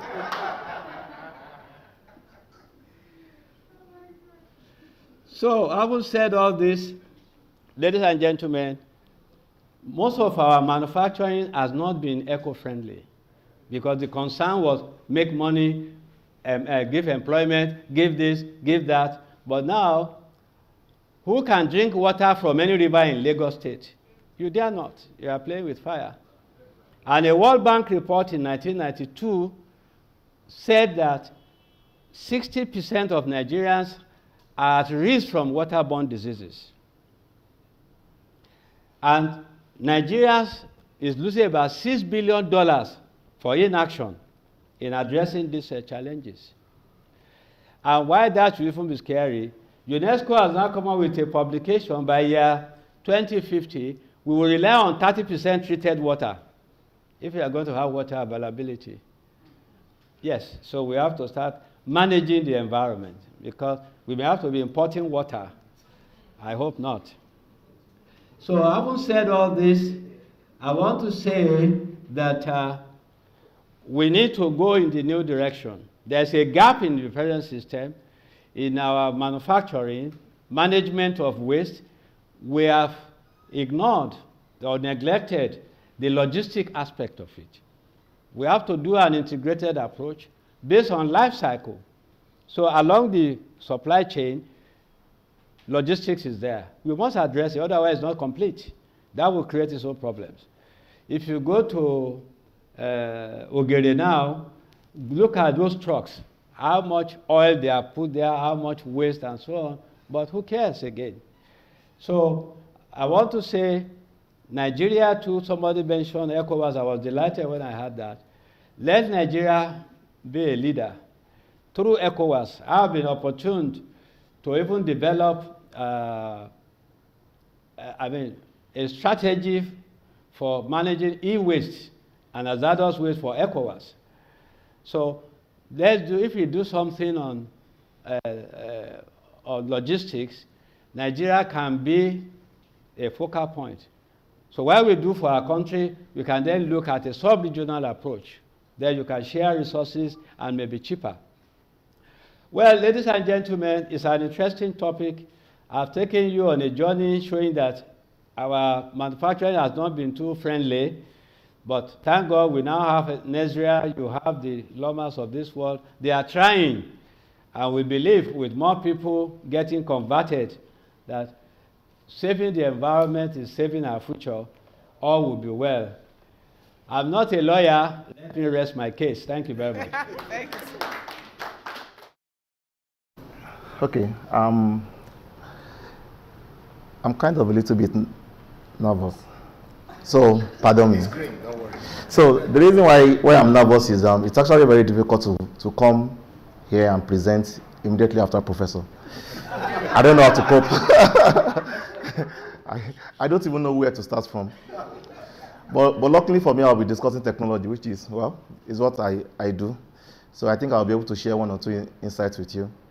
And we've had very, very interesting sessions from the managing director of Loma and the other two speakers. And I can tell you, I'm here to speak, but I've learned a lot. I've learned a lot from everything about green technology and green logistics. And I want to appreciate the organizers of this event. Thank you for starting this conversation. I have a personal experience with going green that actually went wrong in Nigeria. So I'm going to share this with you. It's actually a personal story. But before I do that, I'm going to tell you a little bit about what I do at our company. So, and thank you for correcting this, at least by letting them know. So when I first saw this, my profile here, I saw MSc Economics. I was like, MSc Economics. I wish I had this. I wish I could do this. So thank you for correcting this again. And so I'm one of the founders of CSF Solutions. We are a software development company, 100% Nigerian. So we're indigenous. And we've been building enterprise solutions. When I mean enterprise solutions, technology solutions for businesses. And we are focused more on assets, maintenance, monitoring, and utilization. So this asset could be fleet. So we have a suite of applications for fleet management, for facility management, and some other type of assets. So, but we are focused on this, especially on fleet management. So when we started 6 years ago, so this is my story and what actually went wrong with our green initiative. So we studied lots of companies in the world, startup companies, technology companies, manufacturing companies, even the top Fortune 100 companies, right? So we studied them. We noticed that actually going green in some of these countries, some of these advanced countries, it's a competitive advantage. So if I'm starting a company and if I could tell people that I produce all my things from biodegradable raw materials, then I tap into people's feelings and they tend to buy from me, even at a higher cost compared to my competitor. So it was a competitive advantage. And we thought, okay, we love the environment. We could do the same in Nigeria. So let me give you an example of some companies that are doing things when it comes to green initiatives in the world. These are not big companies. I could as well talk about companies like Nestle's, Cisco, and some other companies that have spent billions of dollars or millions of dollars on the green initiatives. But these are very small companies that are doing wonderful things in the world, and they are really, everything is powered by green. So permit me to use that word. So Everlane is a manufacturer of apparel.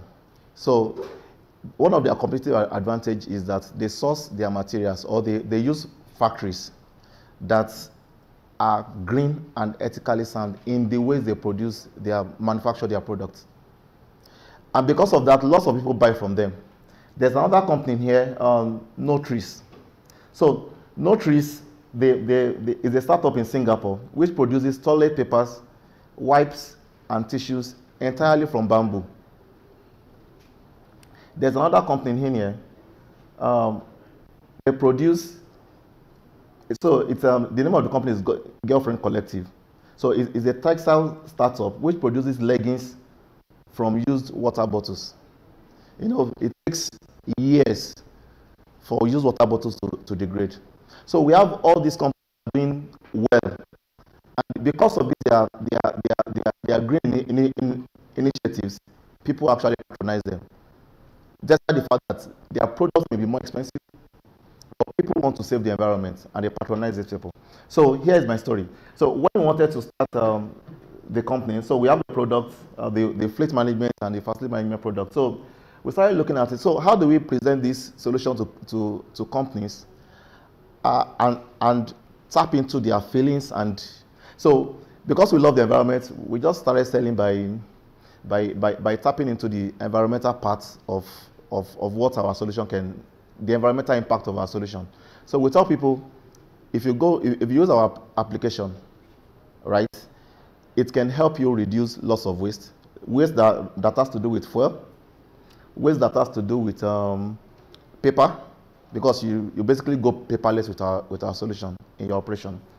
Waste caused by your drivers, and you can help the environment. So we're pushing that. Then in the facility management application, we're pushing other stories that has to do with helping the environment. But shockingly, the truth hit us because we're actually very struggling. We're struggling then when we first started. We noticed that an average Nigerian doesn't really care about the environment. An average Nigerian doesn't care about his neighbor. An average Nigerian only cares about his gain at the moment, not about saving the environment. He will tell you he won't be in the environment in the next in the next 100 years. So, but your kids, your generations will be in the environment. So it's an example of so what I'm getting at here is, yes, the government can help with building very, very wonderful infrastructure. The government can help with policies and enforce compliance to these green logistics and green initiatives, or to saving the environment. But we have to also build the culture. So enforcement doesn't last. You have to build the culture. So in a place like Nigeria, we also have to build that culture individually, as a family, as a collective, that we need to save this environment. In fact, when Professor was delivering his own, was speaking earlier on, I told my colleagues that was close to me, unconsciously, I was scared to breathe because I was actually scared of, as in I was trying to perceive the air I'm breathing in so that I can check if there is toxin or anything smelling funny, so I won't die young. That really got to me. And to be sincere, I think it will take me a while to get over that, because if I go near a dump site or I smell something funny, I'm going to run away from there because I don't want some PCB in my blood. So let's go to the technology part. So the outline for this discussion, or for this conversation, is going to be very, very simple. I'm going to talk to you about optimizing fleet operations with technology. So I will take you through a journey of technology, and also technology in fleet management, and the type of technology that's actually available there in fleet management. I'm going to keep it simple. I won't do the complex technology that you can't reach at the moment. Yeah, there are lots of very complex technologies or new technologies that are out there that the potential is huge. But we're going to focus on moving from point A to point B before we jump to the other level. Then after that, we're going to have a conversation to tie technology with green logistics. And it's going to be like a conversation. I may end up asking some questions or throwing it up to everyone to discuss this. So let's continue. So technology today. So the world is actually changing, is rapidly changing, and technology is driving the change, right? So, for example, please can you go to the next slide? The next one. Okay, so you remember the days when we used to use post office? Now nobody goes to post office to post anything unless you want to do some courier service. Now we communicate basically via social media, email, and the rest. We used to use this. You remember this? We used to have one in our house then that I struggled to even use. So now we use mobile phones. In the banking sector, we used to have this lots of queues, especially on the payday for civil servants. The payday for civil servants, you always have queue in the bank, especially First Bank, because I remember then my dad would write me a check to go to First Bank maybe a day after getting paid, and I faced this queue a lot. But those queues have actually disappeared. How? Technology. Now with star 737, he can transfer money to me. I don't have to go queue in a bank again. Of course, now he doesn't transfer money to me again. I have to transfer money to him. Then, so with the star 737, with the mobile banking, things have changed. ATM have changed a whole lot of things. So technology has changed the way we communicate, has changed the way we collaborate. In fact, you will see two people go to restaurants and on a date, a lady and a guy. I need to clarify that in the days of guys to guys relationship. So you see two people go on a date, and basically they are both on their phone and not communicating. Their communication still happens over the phone, taking pictures, sending pictures, and they are just conversing online. The way people work, the way people relate, the way people collaborate has changed. And so the place of work too in businesses, it has changed. And if you don't evolve, if you don't change, then your company will disappear. We've had a history of companies that disappear because they didn't change. We have this camera company. What's the name that used to produce this Kodak. Where are they today? Because digital camera came and moved. So when technology comes, if you don't adapt quickly, it's going to leave you behind, and your customers will move. And without customers, there's no business. So let's look at the technologies that are available in fleet management. So we have the fleet monitoring. So like I told you, there are three parts to fleet technology. We have the monitoring. We have the monitoring solution. We have the utilization solution, and we have the fleet maintenance solution. So let's pick this one after the other. So the fleet monitoring solution. So next slide, please. So for monitoring of your fleet, you most likely think about telematics or GPS tracking, or you call it vehicle tracking.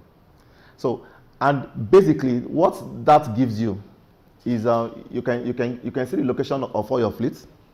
You can generate the movement history reports. You can see the speed at which the vehicle is actually moving at, and some other things. Then you can demobilize to recover stolen vehicles. That is the basic feature of telematics. In fact, to shock you, this is what most companies has as fleet technology. And so let's go to the more advanced telematics solutions. So telematics is actually more than the basic feature. And I can tell you, most logistic companies today, the basic features are the only things they have in place. So there are other advanced features of telematics.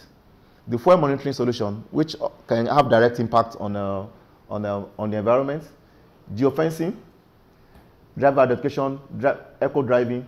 I won't dive too much into this. Their fleet technology. Those people in the logistic industry will have an idea of what this actually does because of our time.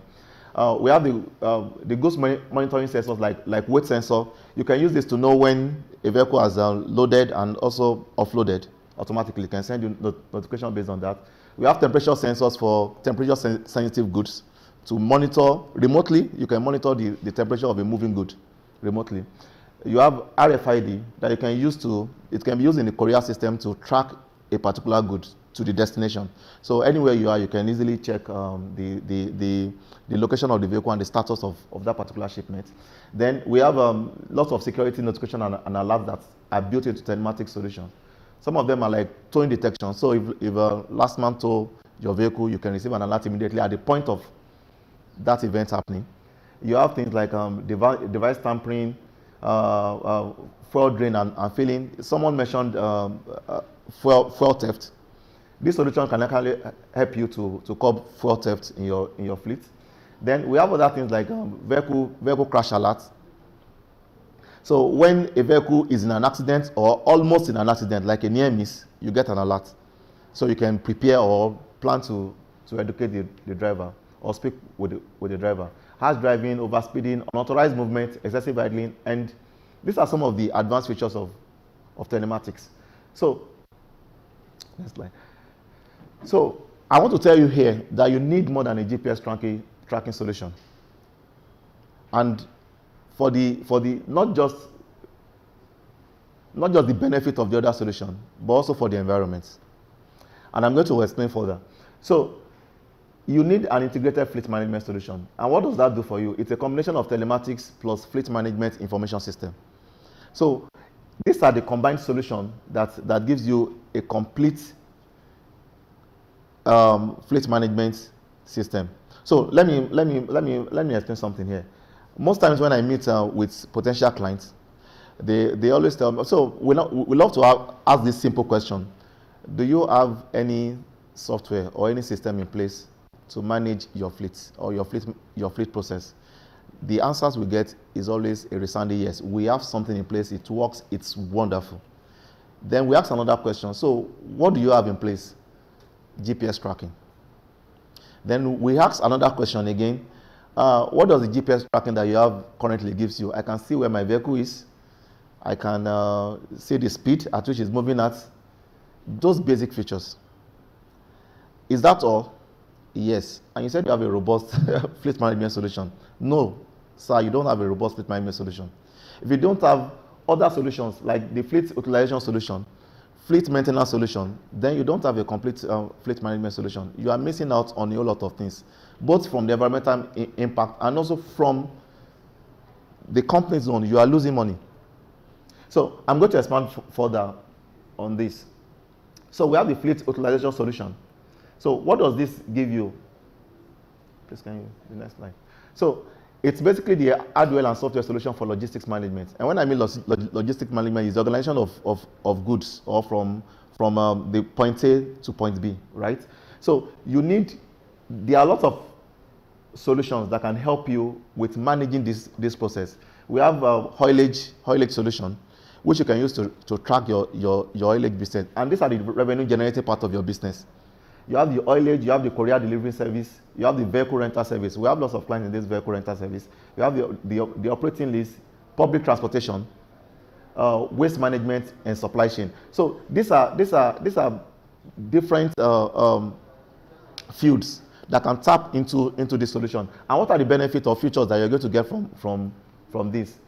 Trip creation. Number one, you can monitor the status of your trip. You can create a trip, monitor the status of the trip, assign resources, vehicles, drivers, trip status monitoring. You know when a vehicle has delivered the goods and when it's back, is on its way back to you.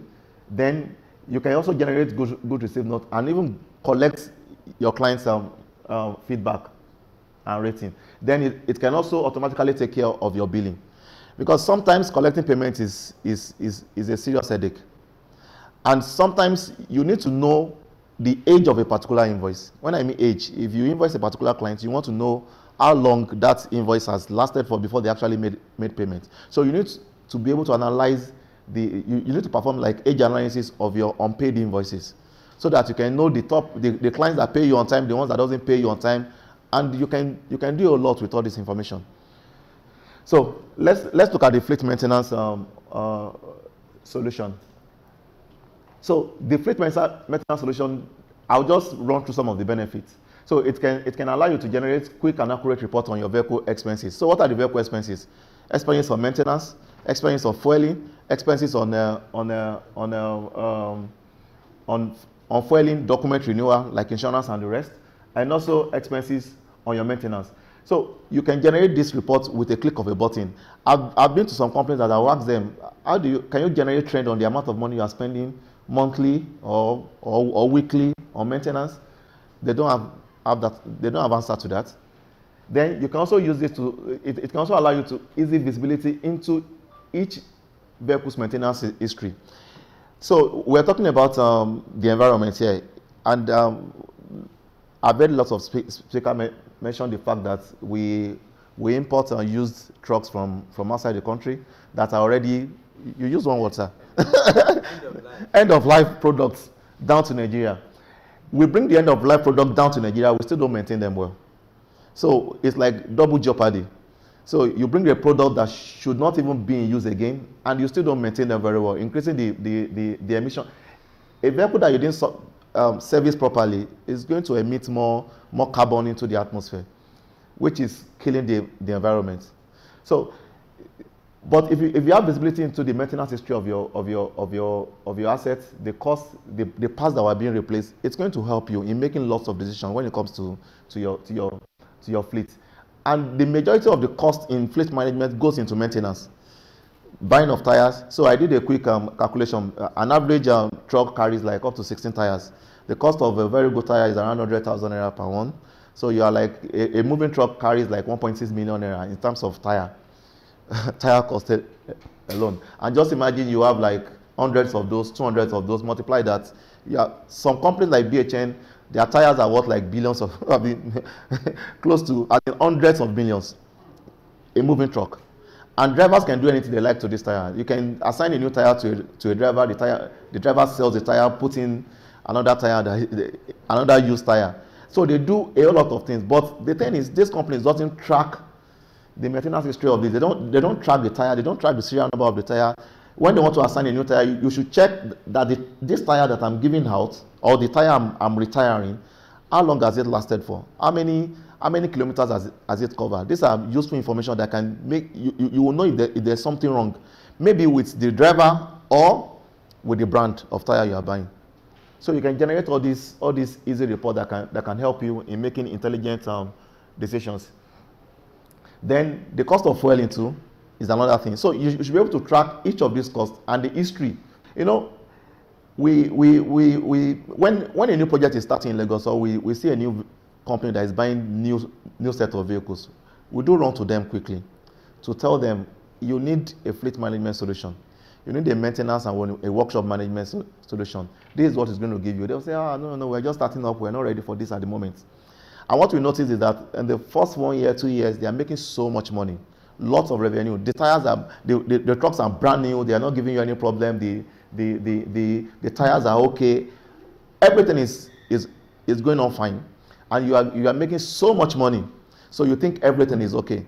In the next 4-5 years, when you need to start replacing some of those parts, in fact it starts from the second year, because you need to now start buying lots of tires. You need to start changing brake pads, you need to start doing lots of things.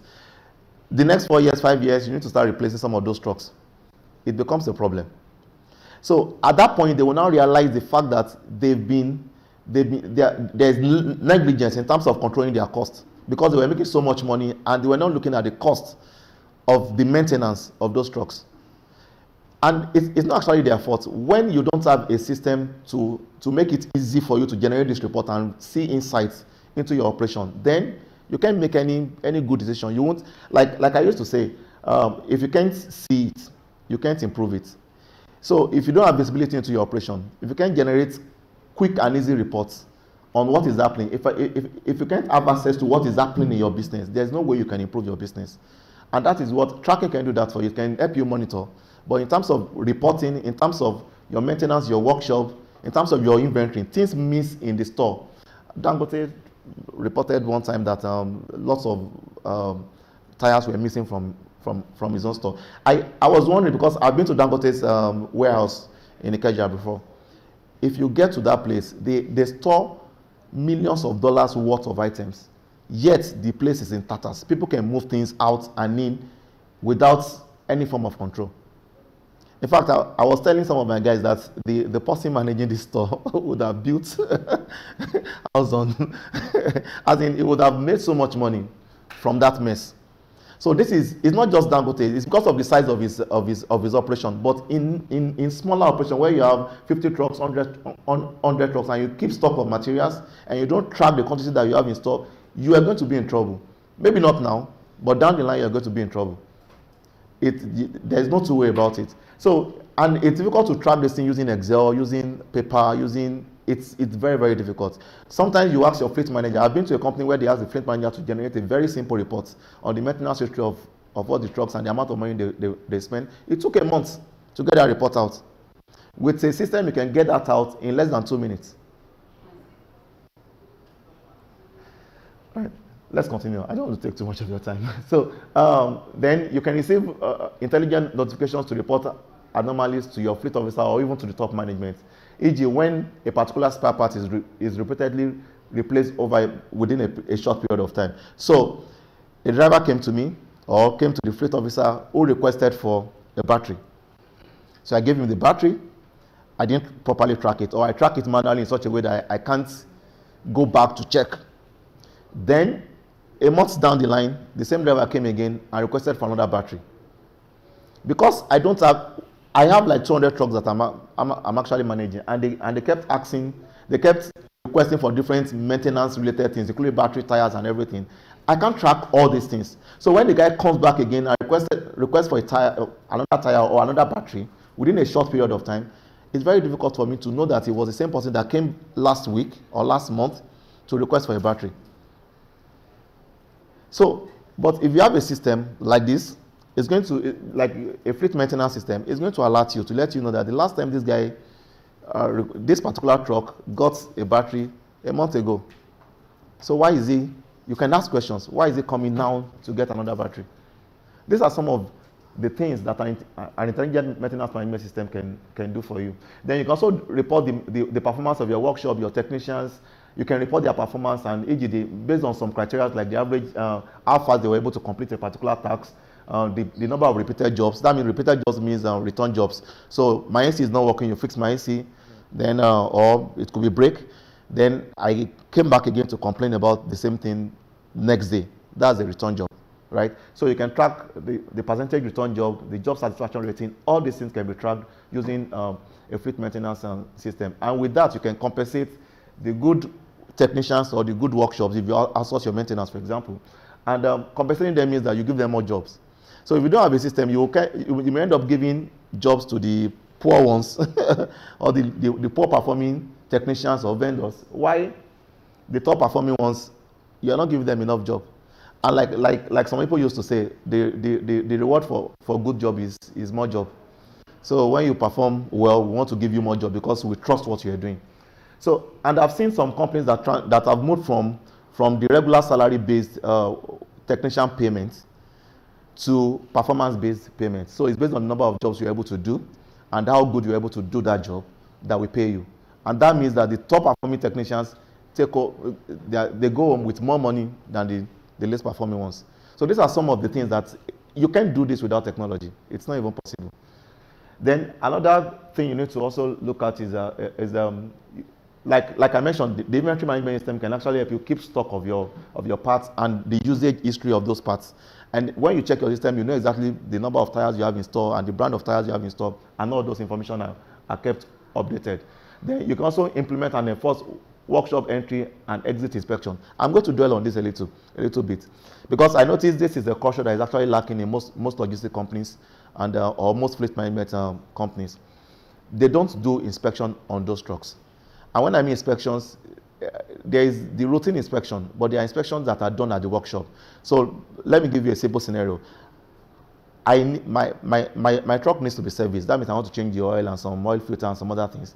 So I requested for servicing. I took it to the workshop. When a vehicle enters the workshop, there should be an inspection process on that particular truck. And the inspection process can discover a lot of things, even things that have to do with environment, sir. Like the carbon emission and some other things. I know there will be some tools that can do this. Then apart from that, you should be able to discover other potential problems that truck may have that was not reported by the driver. E.g. a bet that is about to cut that may cause a breakage or an unplanned maintenance later in the future. So if you see all these things, then you can add them as part of the job that needs to be fixed or things that needs to be fixed on that particular truck. Then after that, after it has been fixed, you also need to do an exit inspection. That means the things I saw while I inspected this truck, I need to check if those things have been fixed So, and this can help you in a whole lot of ways. It can keep your truck in a very good state, in a good running state. In fact, I have companies that does this, and the only time most of the vehicles comes to the workshop are when they require servicing. They hardly have unplanned maintenances or breakdown on the road. And one of the causes, so I'm going to discuss something related to the environment here. In Lagos State, for example, 50% of the traffic we experience in Lagos are due to a truck breakdown or a faulty truck that is not moving as fast as it should. So that's the cause of 50% of the traffic that we experience in Lagos. And the more we keep these vehicles on the road in those traffic, the more the carbon emission. The more we stay in the traffic and we inhale those carbons in PCBs. So, if to do your, apart from your own, the thing is, if you maintain these trucks very well, if you do perform all these inspections, you will keep your trucks more on the road, you make more money, you will have less headaches, you have less breakdown. And breakdown can also impact your brand. How can it impact your brand? Sorry, I'm going to use BHN as an example. If I see a BHN truck blocking Ojuelegba Road or maybe VI Road because of a breakdown, when I pass through there and that thing kept me on the road for more than 2 hours or 3 hours, if I pass through the BHN truck, I won't want to work with BHN. It has a direct impact on your brand. And if I'm a logistic company or I'm an FMCG, I don't want to take BHN as my logistic company. Why? Because I know that most likely that could as well be my goods that are stuck in that traffic and cause a problem to the environment and also delaying me or delaying my distribution or my supply chain. So these are some of the concerns that we need to look at when it comes to technology in fleet management. Then, so you can also enforce compliance with vehicles and drivers' documents and renewal timelines. These are just the renewal of your vehicles. If your vehicle documents are not renewed on time, you will have a problem with the authority. They will stop you on the road, they will delay you, and it can cause a lot of problem. Your driver's license, your insurance, and other things. Then you can also use a fleet maintenance management system can also help you to capture and report things that has to do with the fuel consumed by each vehicle and the associated cost and analyze the consumption. So, and it can also enable lots of process visibility and control. Like I said, if you don't see, you can't improve. So, the next slide. So, I'm running out of time. I'll have to rush it. So, what are the benefits of it? This is the last slide. So, what are the benefits of or return on investment of using a fleet management system? Number one, you can use it to enforce operational visibility and transparency. So, up to 95% to 100%. So if you don't see things in your business at the moment, if you implement a fleet management system, you are going to see everything that is happening in your business, up to 95%. Then you can also have reduction in your maintenance costs, reduction in unplanned downtime, and increased asset utilization, up to 20 to 25% increase. So these are some of the statistics. It's known worldwide. This is not even our statistics. It's known worldwide that you can improve your processes, you can save costs by this and across the world, as in by implementing a fleet management system. So please, 2 minutes more. I just want to tie this to the environment, because we are here because of the environment. So I noticed some things here, right? Number two, we use vehicles that are responsible. When I mean responsible, environmentally responsible, low carbon emission, or we reduce the number of time the vehicle spend on the road, depending on whichever works. So I have some quick technology solution here. Number one, things like route optimization can help you keep the vehicle less on the road. So if you can avoid traffic, if you can perform route optimization before your truck actually leave point A to point B, you can avoid traffic, you can keep the vehicle less on the road. So a trip of 5 hours can be done maybe in 4 hours or in 3 hours. And with that, you're going to receive the carbon footprint in the environment. Then number two, preventive maintenance can also help you. If you service your vehicles very well, it's going to reduce the carbon emission on the road. Then number three, and also unplanned maintenance. So there won't be breakdown, causing other vehicles staying longer on the road, which can also lead to increase carbon emission. Then other things like eco driving. So if you keep the vehicle more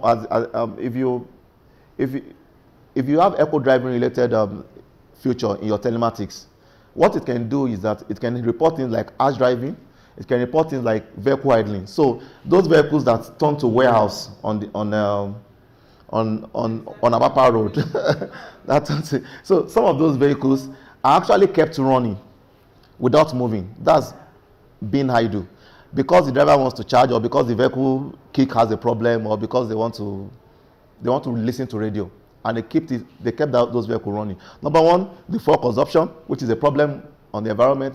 Number two, the carbon emission. So you can actually monitor this using a tracking system, and if the vehicle is running is idle for more than 10 minutes or 15 minutes, depending on your company, you can call the driver and ask him, why are you running this vehicle and not moving? Because it has direct impact on you too. Then other things I noted there, electric cars, they're actually here to stay. We are not using them yet in Nigeria, but they are here to stay because we already have hybrid cars. We are going to have electric cars. We are going to have solar cars. We are going to have driverless cars, which you don't have to deal with drivers again. It's going to be beautiful if you don't have to deal with drivers. Then technology like carpooling can keep less vehicles on the road. So when I make carpooling, I work in VI, and I have like 3 other people or 4 other people in my area that works in VI. I use an SUV that can take up to like 6 people, but I drive without carrying anyone from let's say from Ikorodu to VI daily, without carrying anyone. And I have the other neighbors too, they have their own cars. We all enter the road at the same time, traffic and everything. Carbon emission, serious impact on the environment. But with technology, we can pull all these things together. When I mean pull, if I know people, based on technology, I can know people that are going my way within my environment, then we can pull them together. And instead of going empty, they can pay me to transport them to work and back, or we can even rotate it. So I use my car today, I use your car tomorrow, we use the other person's car tomorrow. These are lots of options that can actually help reduce the carbon footprint and can help the environment. So in conclusion, green initiatives are actually termed sustainability, because that is the only way we can sustain the environment and also sustain the company, as your own company. So it's not just about saving the environment, it's also saving your company. It will get to a point that if you don't migrate to these green initiatives, you can't cope with the cost, because the initial cost of going green may be high, but the benefits to your company, the cost reduction benefits over time, based on some of these things that I've actually mentioned, it's actually very, very huge. So for a typical Nigerian, you are going green not just because of the future, even because of your company, because of cost reduction, and also because of the environment, because of your kids. Because we need to be environmentally responsible so that we can leave a very good environment for our future generations to live in. Thank you very much. Because some of us may not have had, but Green Deal is LNG, is into so many of them. So we just need to, on behalf of the organizers,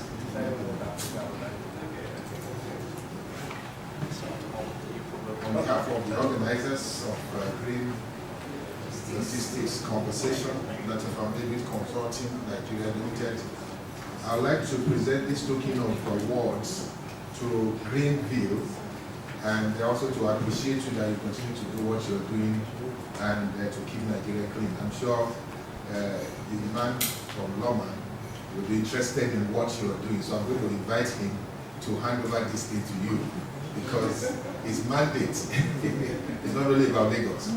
He has an establishment that is environment friendly. In fact, some of us feel that whatever he's doing should, as a matter of fact, be important to what Greenville is doing. So the partnership is about to be cemented, and I hope to go for that. Thank you very much.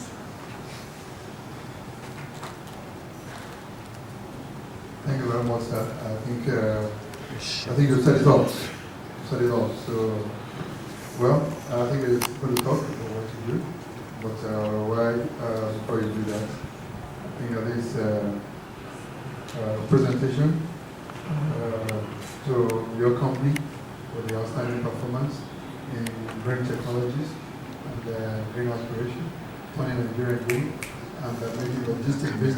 Nigeria, to be what we desire. So on behalf of the organizers of this program, I want to present this to you. Congratulations.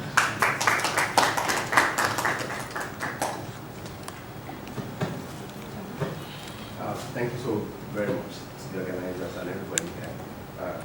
Can you hear me? Yeah. Greenville LNG is a liquefied natural gas producer and distributor in Nigeria. We have natural gas for areas where there are no natural gas, the pipeline. So instead of flaring gas and even our LNG is being taken outside Nigeria, whereas we need industries to use the opportunities locally. So what Greenville is doing is, instead of flaring gas, we liquefy the natural gas and take it to areas where there are no natural gas. For logistics, our trucks run on LNG, they are fueled by LNG.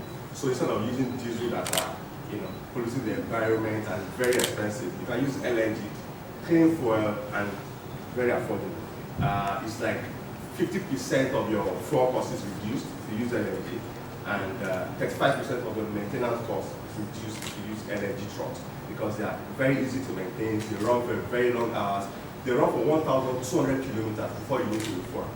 If you fuel it by 1,000 liters of LNG or tons of LNG, you can run for 1,200 kilometers without refilling, after which you can now refill. So what we are doing is we are building refilling stations at different sections. We have in Shagamu currently, we have in Lokoja, we have in Kaduna, we have in Kano, and we are going to build in Lagos, we are going to build in Sokoto, but the other places we've built already.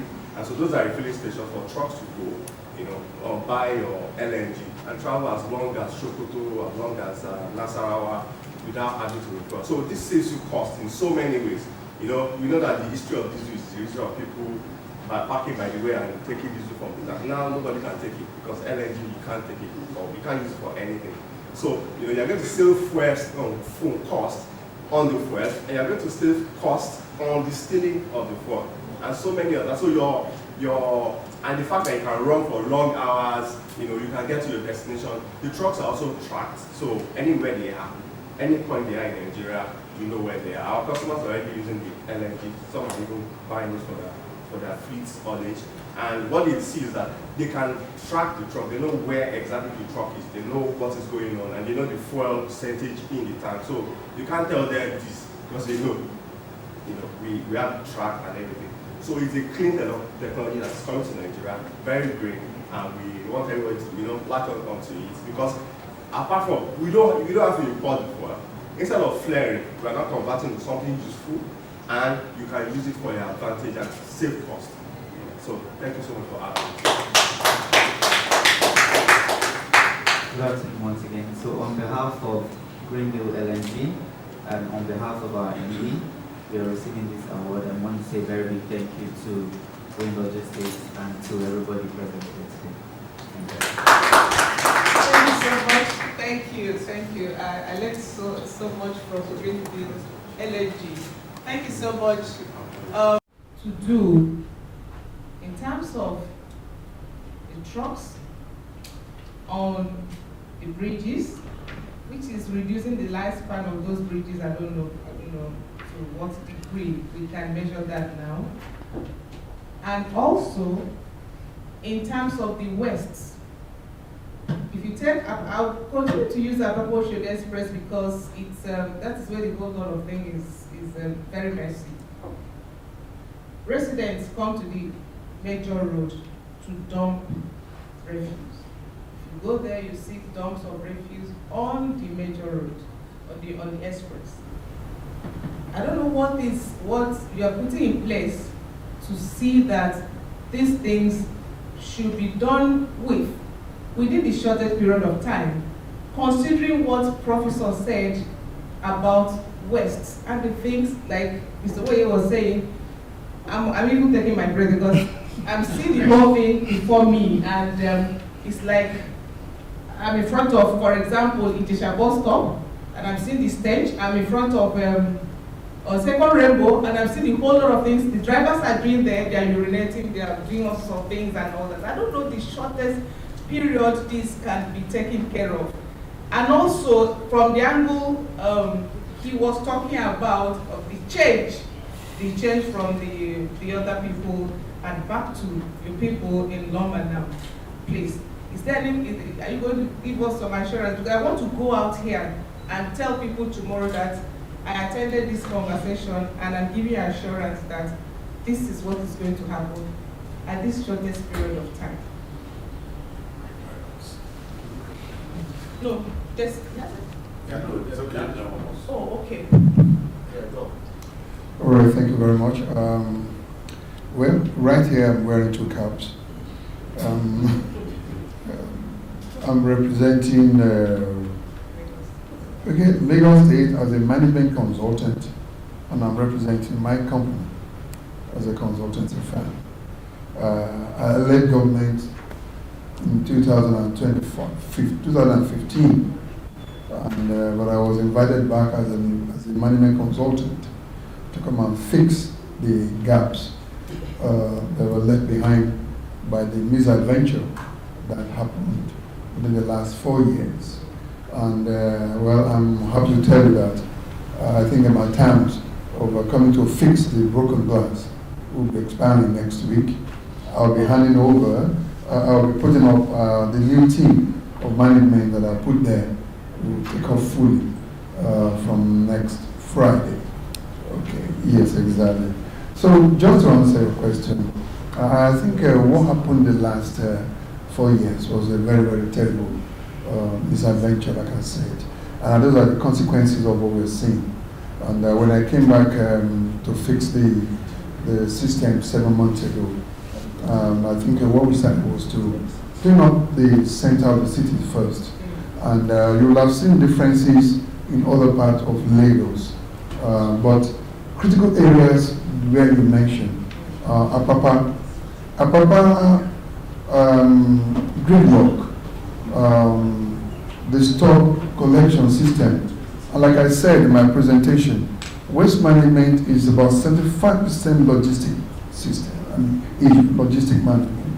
It's all about logistics, it's all about movement. And Apapa is an area where movement, logistics is almost zero. I know a friend wanted to export some products out of Nigeria, and I took him almost 2 months while the trucks were right there before they could ever get, and I lost the business because the company had to take another order from somewhere. He couldn't get to the port to get this thing out of Nigeria.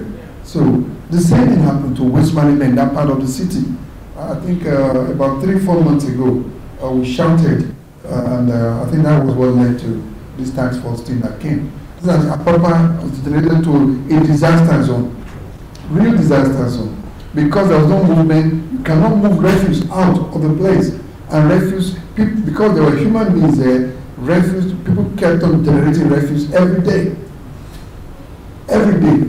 So they were eating, they were defecating, they were doing all sorts right there on the road, even repairing their truck on the road. So most of the roads, and because most of these asphaltic roads got, with all the fuel you put in there, it ate up all the road, and then they lost the road. So the road degraded, the entire area, industries, companies had to fold up around Apapa because of this. So waste management too was just battered. So, and this thing turned down to the second rainbow area, like you can see over there. And when you cannot move, waste management is zero. If you can't move, movement of A to B, you are generating an A, you cannot push it to B, then you have this waste sitting down right there at A. So Apapa is a major issue, and yes, you want to go back and tell people when. I can tell you, we have to follow the trail of people who are decongesting Apapa. If Apapa get decongested today, I can tell you it doesn't take long a week to restore sanity in that area. And the other area where people can have the relief, Orire to Badagry, I can tell you in the next, take it from me and you can coach me, in the next 21 days, because the operation has started. In the next 21 days, you're going to see a huge difference from Orire to Badagry when it comes to waste management. Take it from me, and I'm saying with all emphasis, everything have been brought to that area now. And from Orile itself, that is Orile to around Mazamasa, not as far as Alakija. The BRT buses are going to start running that route so that you occupy that BRT lane that people are ready right now. The cleaning team, they're already there now, cleaning the whole area, and at the BRT buses will start running from that area to Trade Fair. Yes, in the next 1 week, the buses are going to be there, and one cleaning will be sustained.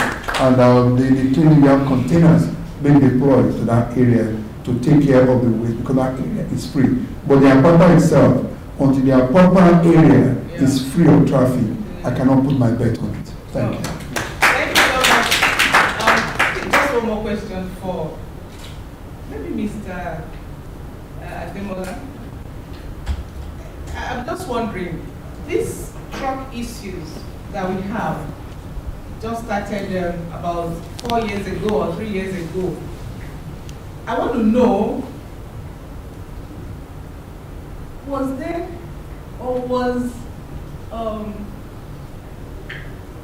no parking lot, or were there parking lots and the drivers decided not to use the parking lots that government provided and decided to use the major roads, turn the roads as a parking lot? That is one question. Now, supposing the government is probably is not providing that, what is it that the private companies can do to help ease this traffic issue, to help ease this parking on the major roads, on top of bridges and all that? Is it that the government doesn't have parking lot for people for these trucks to park? Or is it that they just refuse to go to the parking lot, or is there any cost attached to it and they cannot afford to do that? Or is it that private owners also shouldn't have their own parking lot for these trailers to park? That is one other question. Another question I want to ask is that, is there any system in place for real-time calling trucks? Trucks, I mean, if you are, in those days, when I was a bit younger, I used to know some places like Mosimi. The trucks get to Mosimi when it is time to load. But now, I see every truck on the road, where some of them stay there for months and all that. Is there no process or system in place that says truck A should come into to load oil, or truck B should go to the wharf to pick their water containers and all that? Are there no systems in place for that? Especially, I'm asking Mr. Ademola because he was talking about intermodal kind of transportation, and I think he should know better in that area. Thank you very much. Yes. Yeah, the issue is that people tend to perceive the position of governments on issues.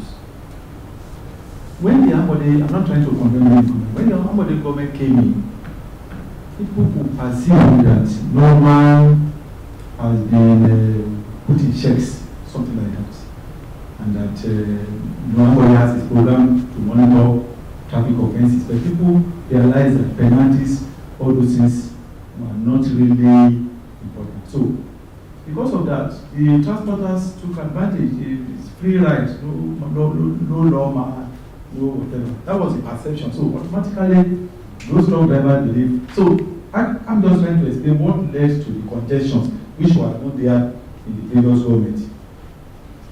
Now, the issue of parking lots. From our position, if we are waiting for government in this country to do things, to do everything for us, because I'm not sure of the area. Now, the volume of investment involved to have parks. The World Bank came in and also participated in this seminar recently. They came in looking for investors by which within that all those areas there was plan, the land that they identified where minimum of 1,000 trailers will be parked.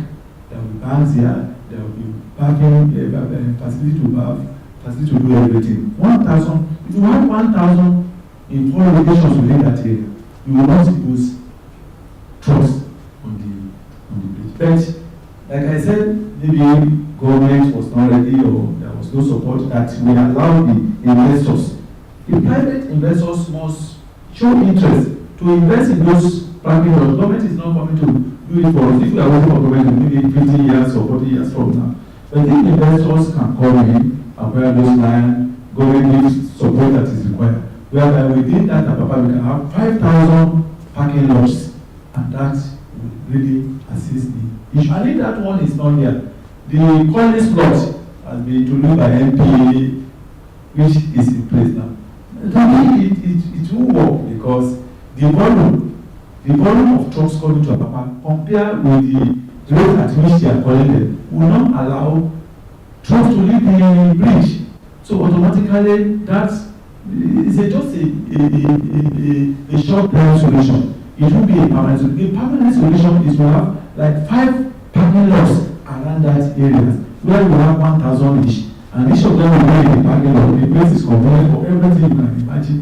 So it's not the MPA invite you that you leave the car floor and go to the pump and take your consignment.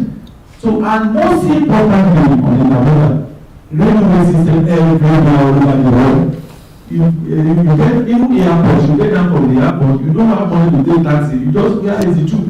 You just take the tube anywhere in London and anywhere. You get to Nigeria, you don't need to get a taxi, you cannot afford it. So the moment our railway system is not working, there is no solution that can be permanent in the bush. Thank you very much. Thank you so much. Okay, no, Mr. Russell, I want to add to that. Excuse me, I'm not sure it's Lawma. No, last man. It's last man, not Lawma. Yes. You see, the proper issue is just a failure of government's capacity to enforce its own law.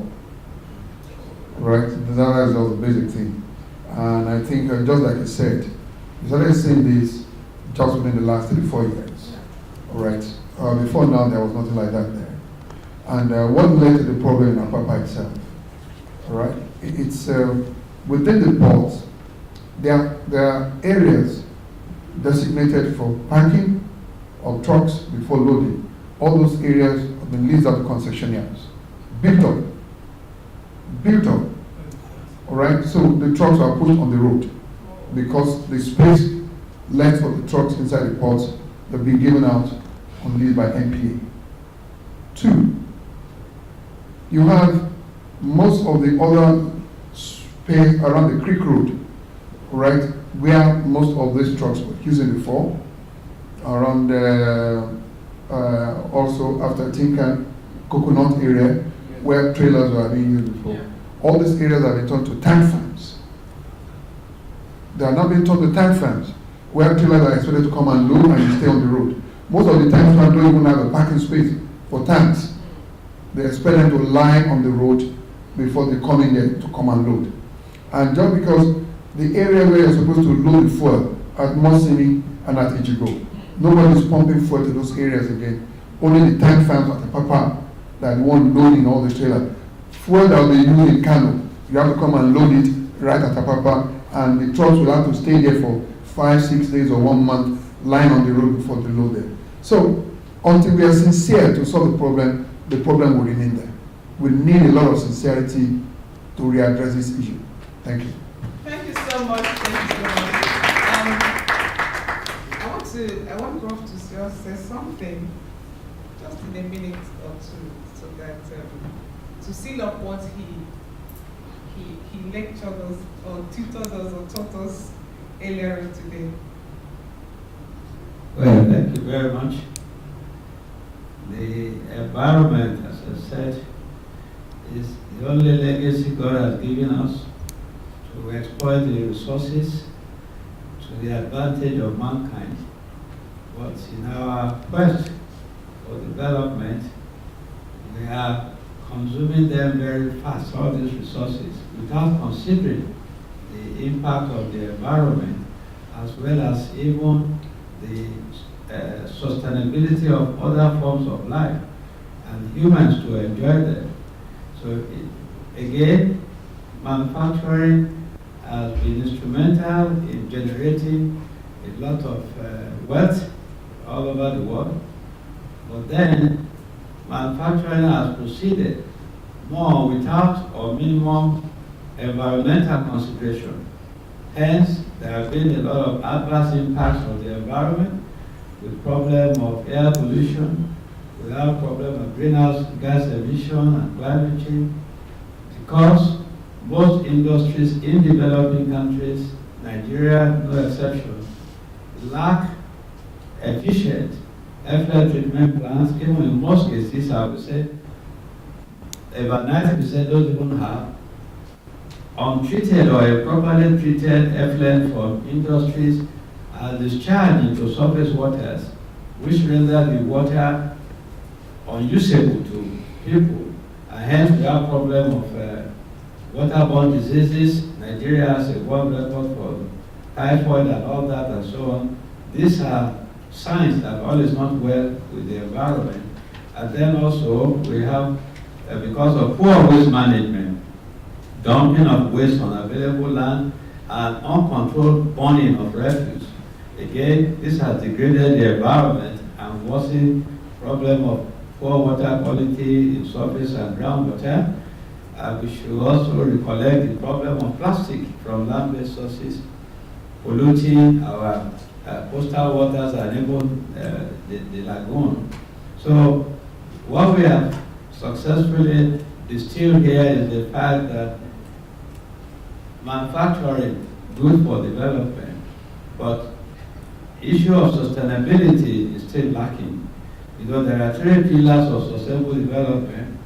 There is the economy, there is the social, as well as the environment.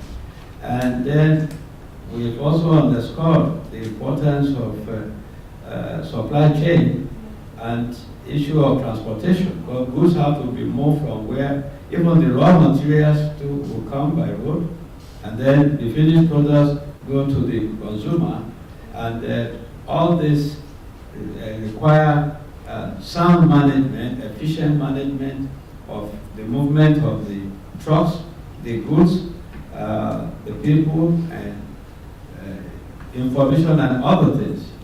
Now we are in the 21st century, and things are moving fast. We are taking advantage of innovation, but all this have to be looked at in an integrated manner with responsible behavior and attitude to creation of wealth, so that we can enjoy the benefits of development, so that we don't have water and nothing to drink, we don't have soil that will not produce, and that will mortgage the future of our children unborn, and that is not sustainable.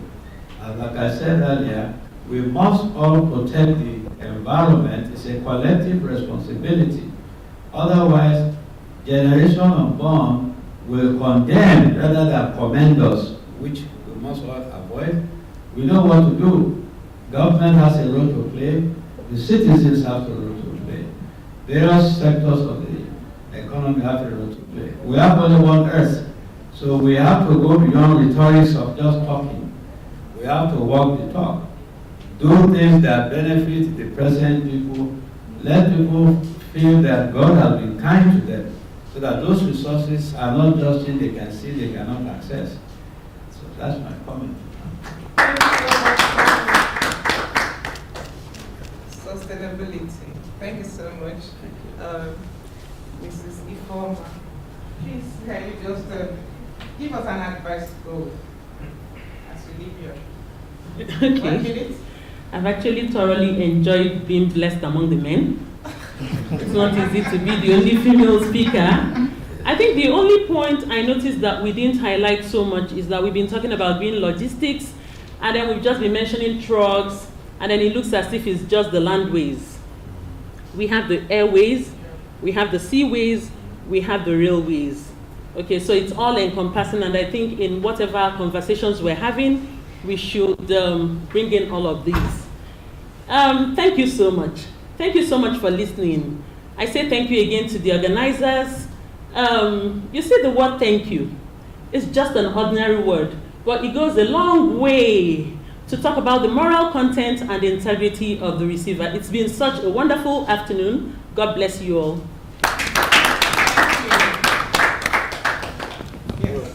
Thank you so much. So, give us your advice. Just give us in a second, in a minute. Okay. I'm going to hammer on the word sustainability. Sustainability. Because it's not just the sustainability of the environment; it's the sustainability of businesses too, and individuals. So let me explain this way. Few years back, before technology becomes the thing, people kept advising businesses to switch and automate their processes. Then IT used to be the necessary evil. Now IT is technology is the driver for most companies, is a competitive advantage. Now that's why in top management level in companies you have the CTOs in the board. They are now part of the boardroom because IT technology now drives change in the company, is a force to reckon with. Same change is coming to the environment. So what I mean is the environment, all these initiatives we're talking about, it will get to a point that a company that doesn't go green, that is not sustainable when it comes to the environment, can't compete. It will get to that stage. And I can cite examples. You know, we can take cues from top companies in the world, like the likes of Google, Tesla, and Co. They are investing so much money in green. So when I mean green, self-drive cars, electric cars, hybrid cars has been here for a while. So people are investing so much money. This is just in terms of fleet, but in other things, a lot of companies are coming up with different initiatives, going totally off the grid. We have companies that have gone off the grid and have connected straight to solar. Reducing electricity too is part of the green initiatives, right? So some people have gone straight to solar, and there are a lot of initiatives and technology is driving this change for the environment. So it will get to a point that the only way you can survive, like the guys from Greenville, Yeah. right? It will get to a point that if you are not using such trucks, you can't compete. It will get to that point. It will get to the point that fuel, petrol, or this will be very, very, very expensive, and you may not be able to afford it. And so every company, every individual should know that there is a change coming. There are lots of policies that are being enacted all over the world with respect to the environment. So there will be compliance issues. There will be issues with cost savings. There will be lots of things that will come in that will force companies and that will force individuals, even in our own homes, to go green. And for you to be sustainable, as in you have to tap into that to survive as a business and also as an individual, even as a country. Thank you very much. Thank you very much. Speakers, we really appreciate this conversation, and I can assure you in our own spirits of doing things right, we will take this further. And we can be so sure that Prof knows that very much about us, and this conversation will not end here, it's continuing. And also, beyond being on the social media and also on television, is also going to get government, which is why we have done what we are doing now. I would like to commend our speakers for taking us through all this trouble of knowing how to do things right, because that's just the spirit.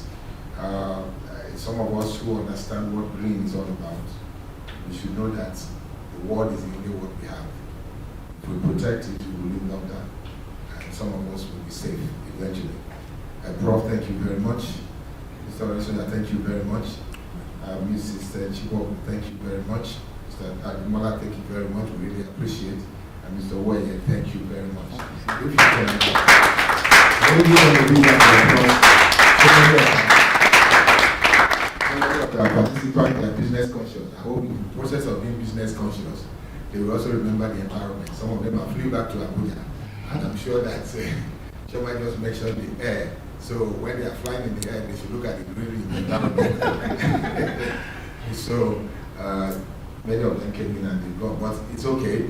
I'm sure they took away the minutes. I'm sure we have their email addresses so that this conversation will be distributed, both the soft copies and also the videos. Now we have the presentation. If our speakers can just help us to be on their feet for the photographic session, if you want to take it immediately, so that we can also present the speakership certificate to them on behalf of Metal Baby Consulting. We really appreciate you. The photograph, are you ready? We really appreciate this presentation. We truly appreciate our speakers. They've been here for morning now. I know that Prof got here about 9:30. So for me, I think it's an honor to always have Prof around when we're doing some of these things. It shows about his passion for the environment. Prof, I would like to thank you very much. This speakership certificate that you've been able to speak with us today from the point of view of the topic. I have this for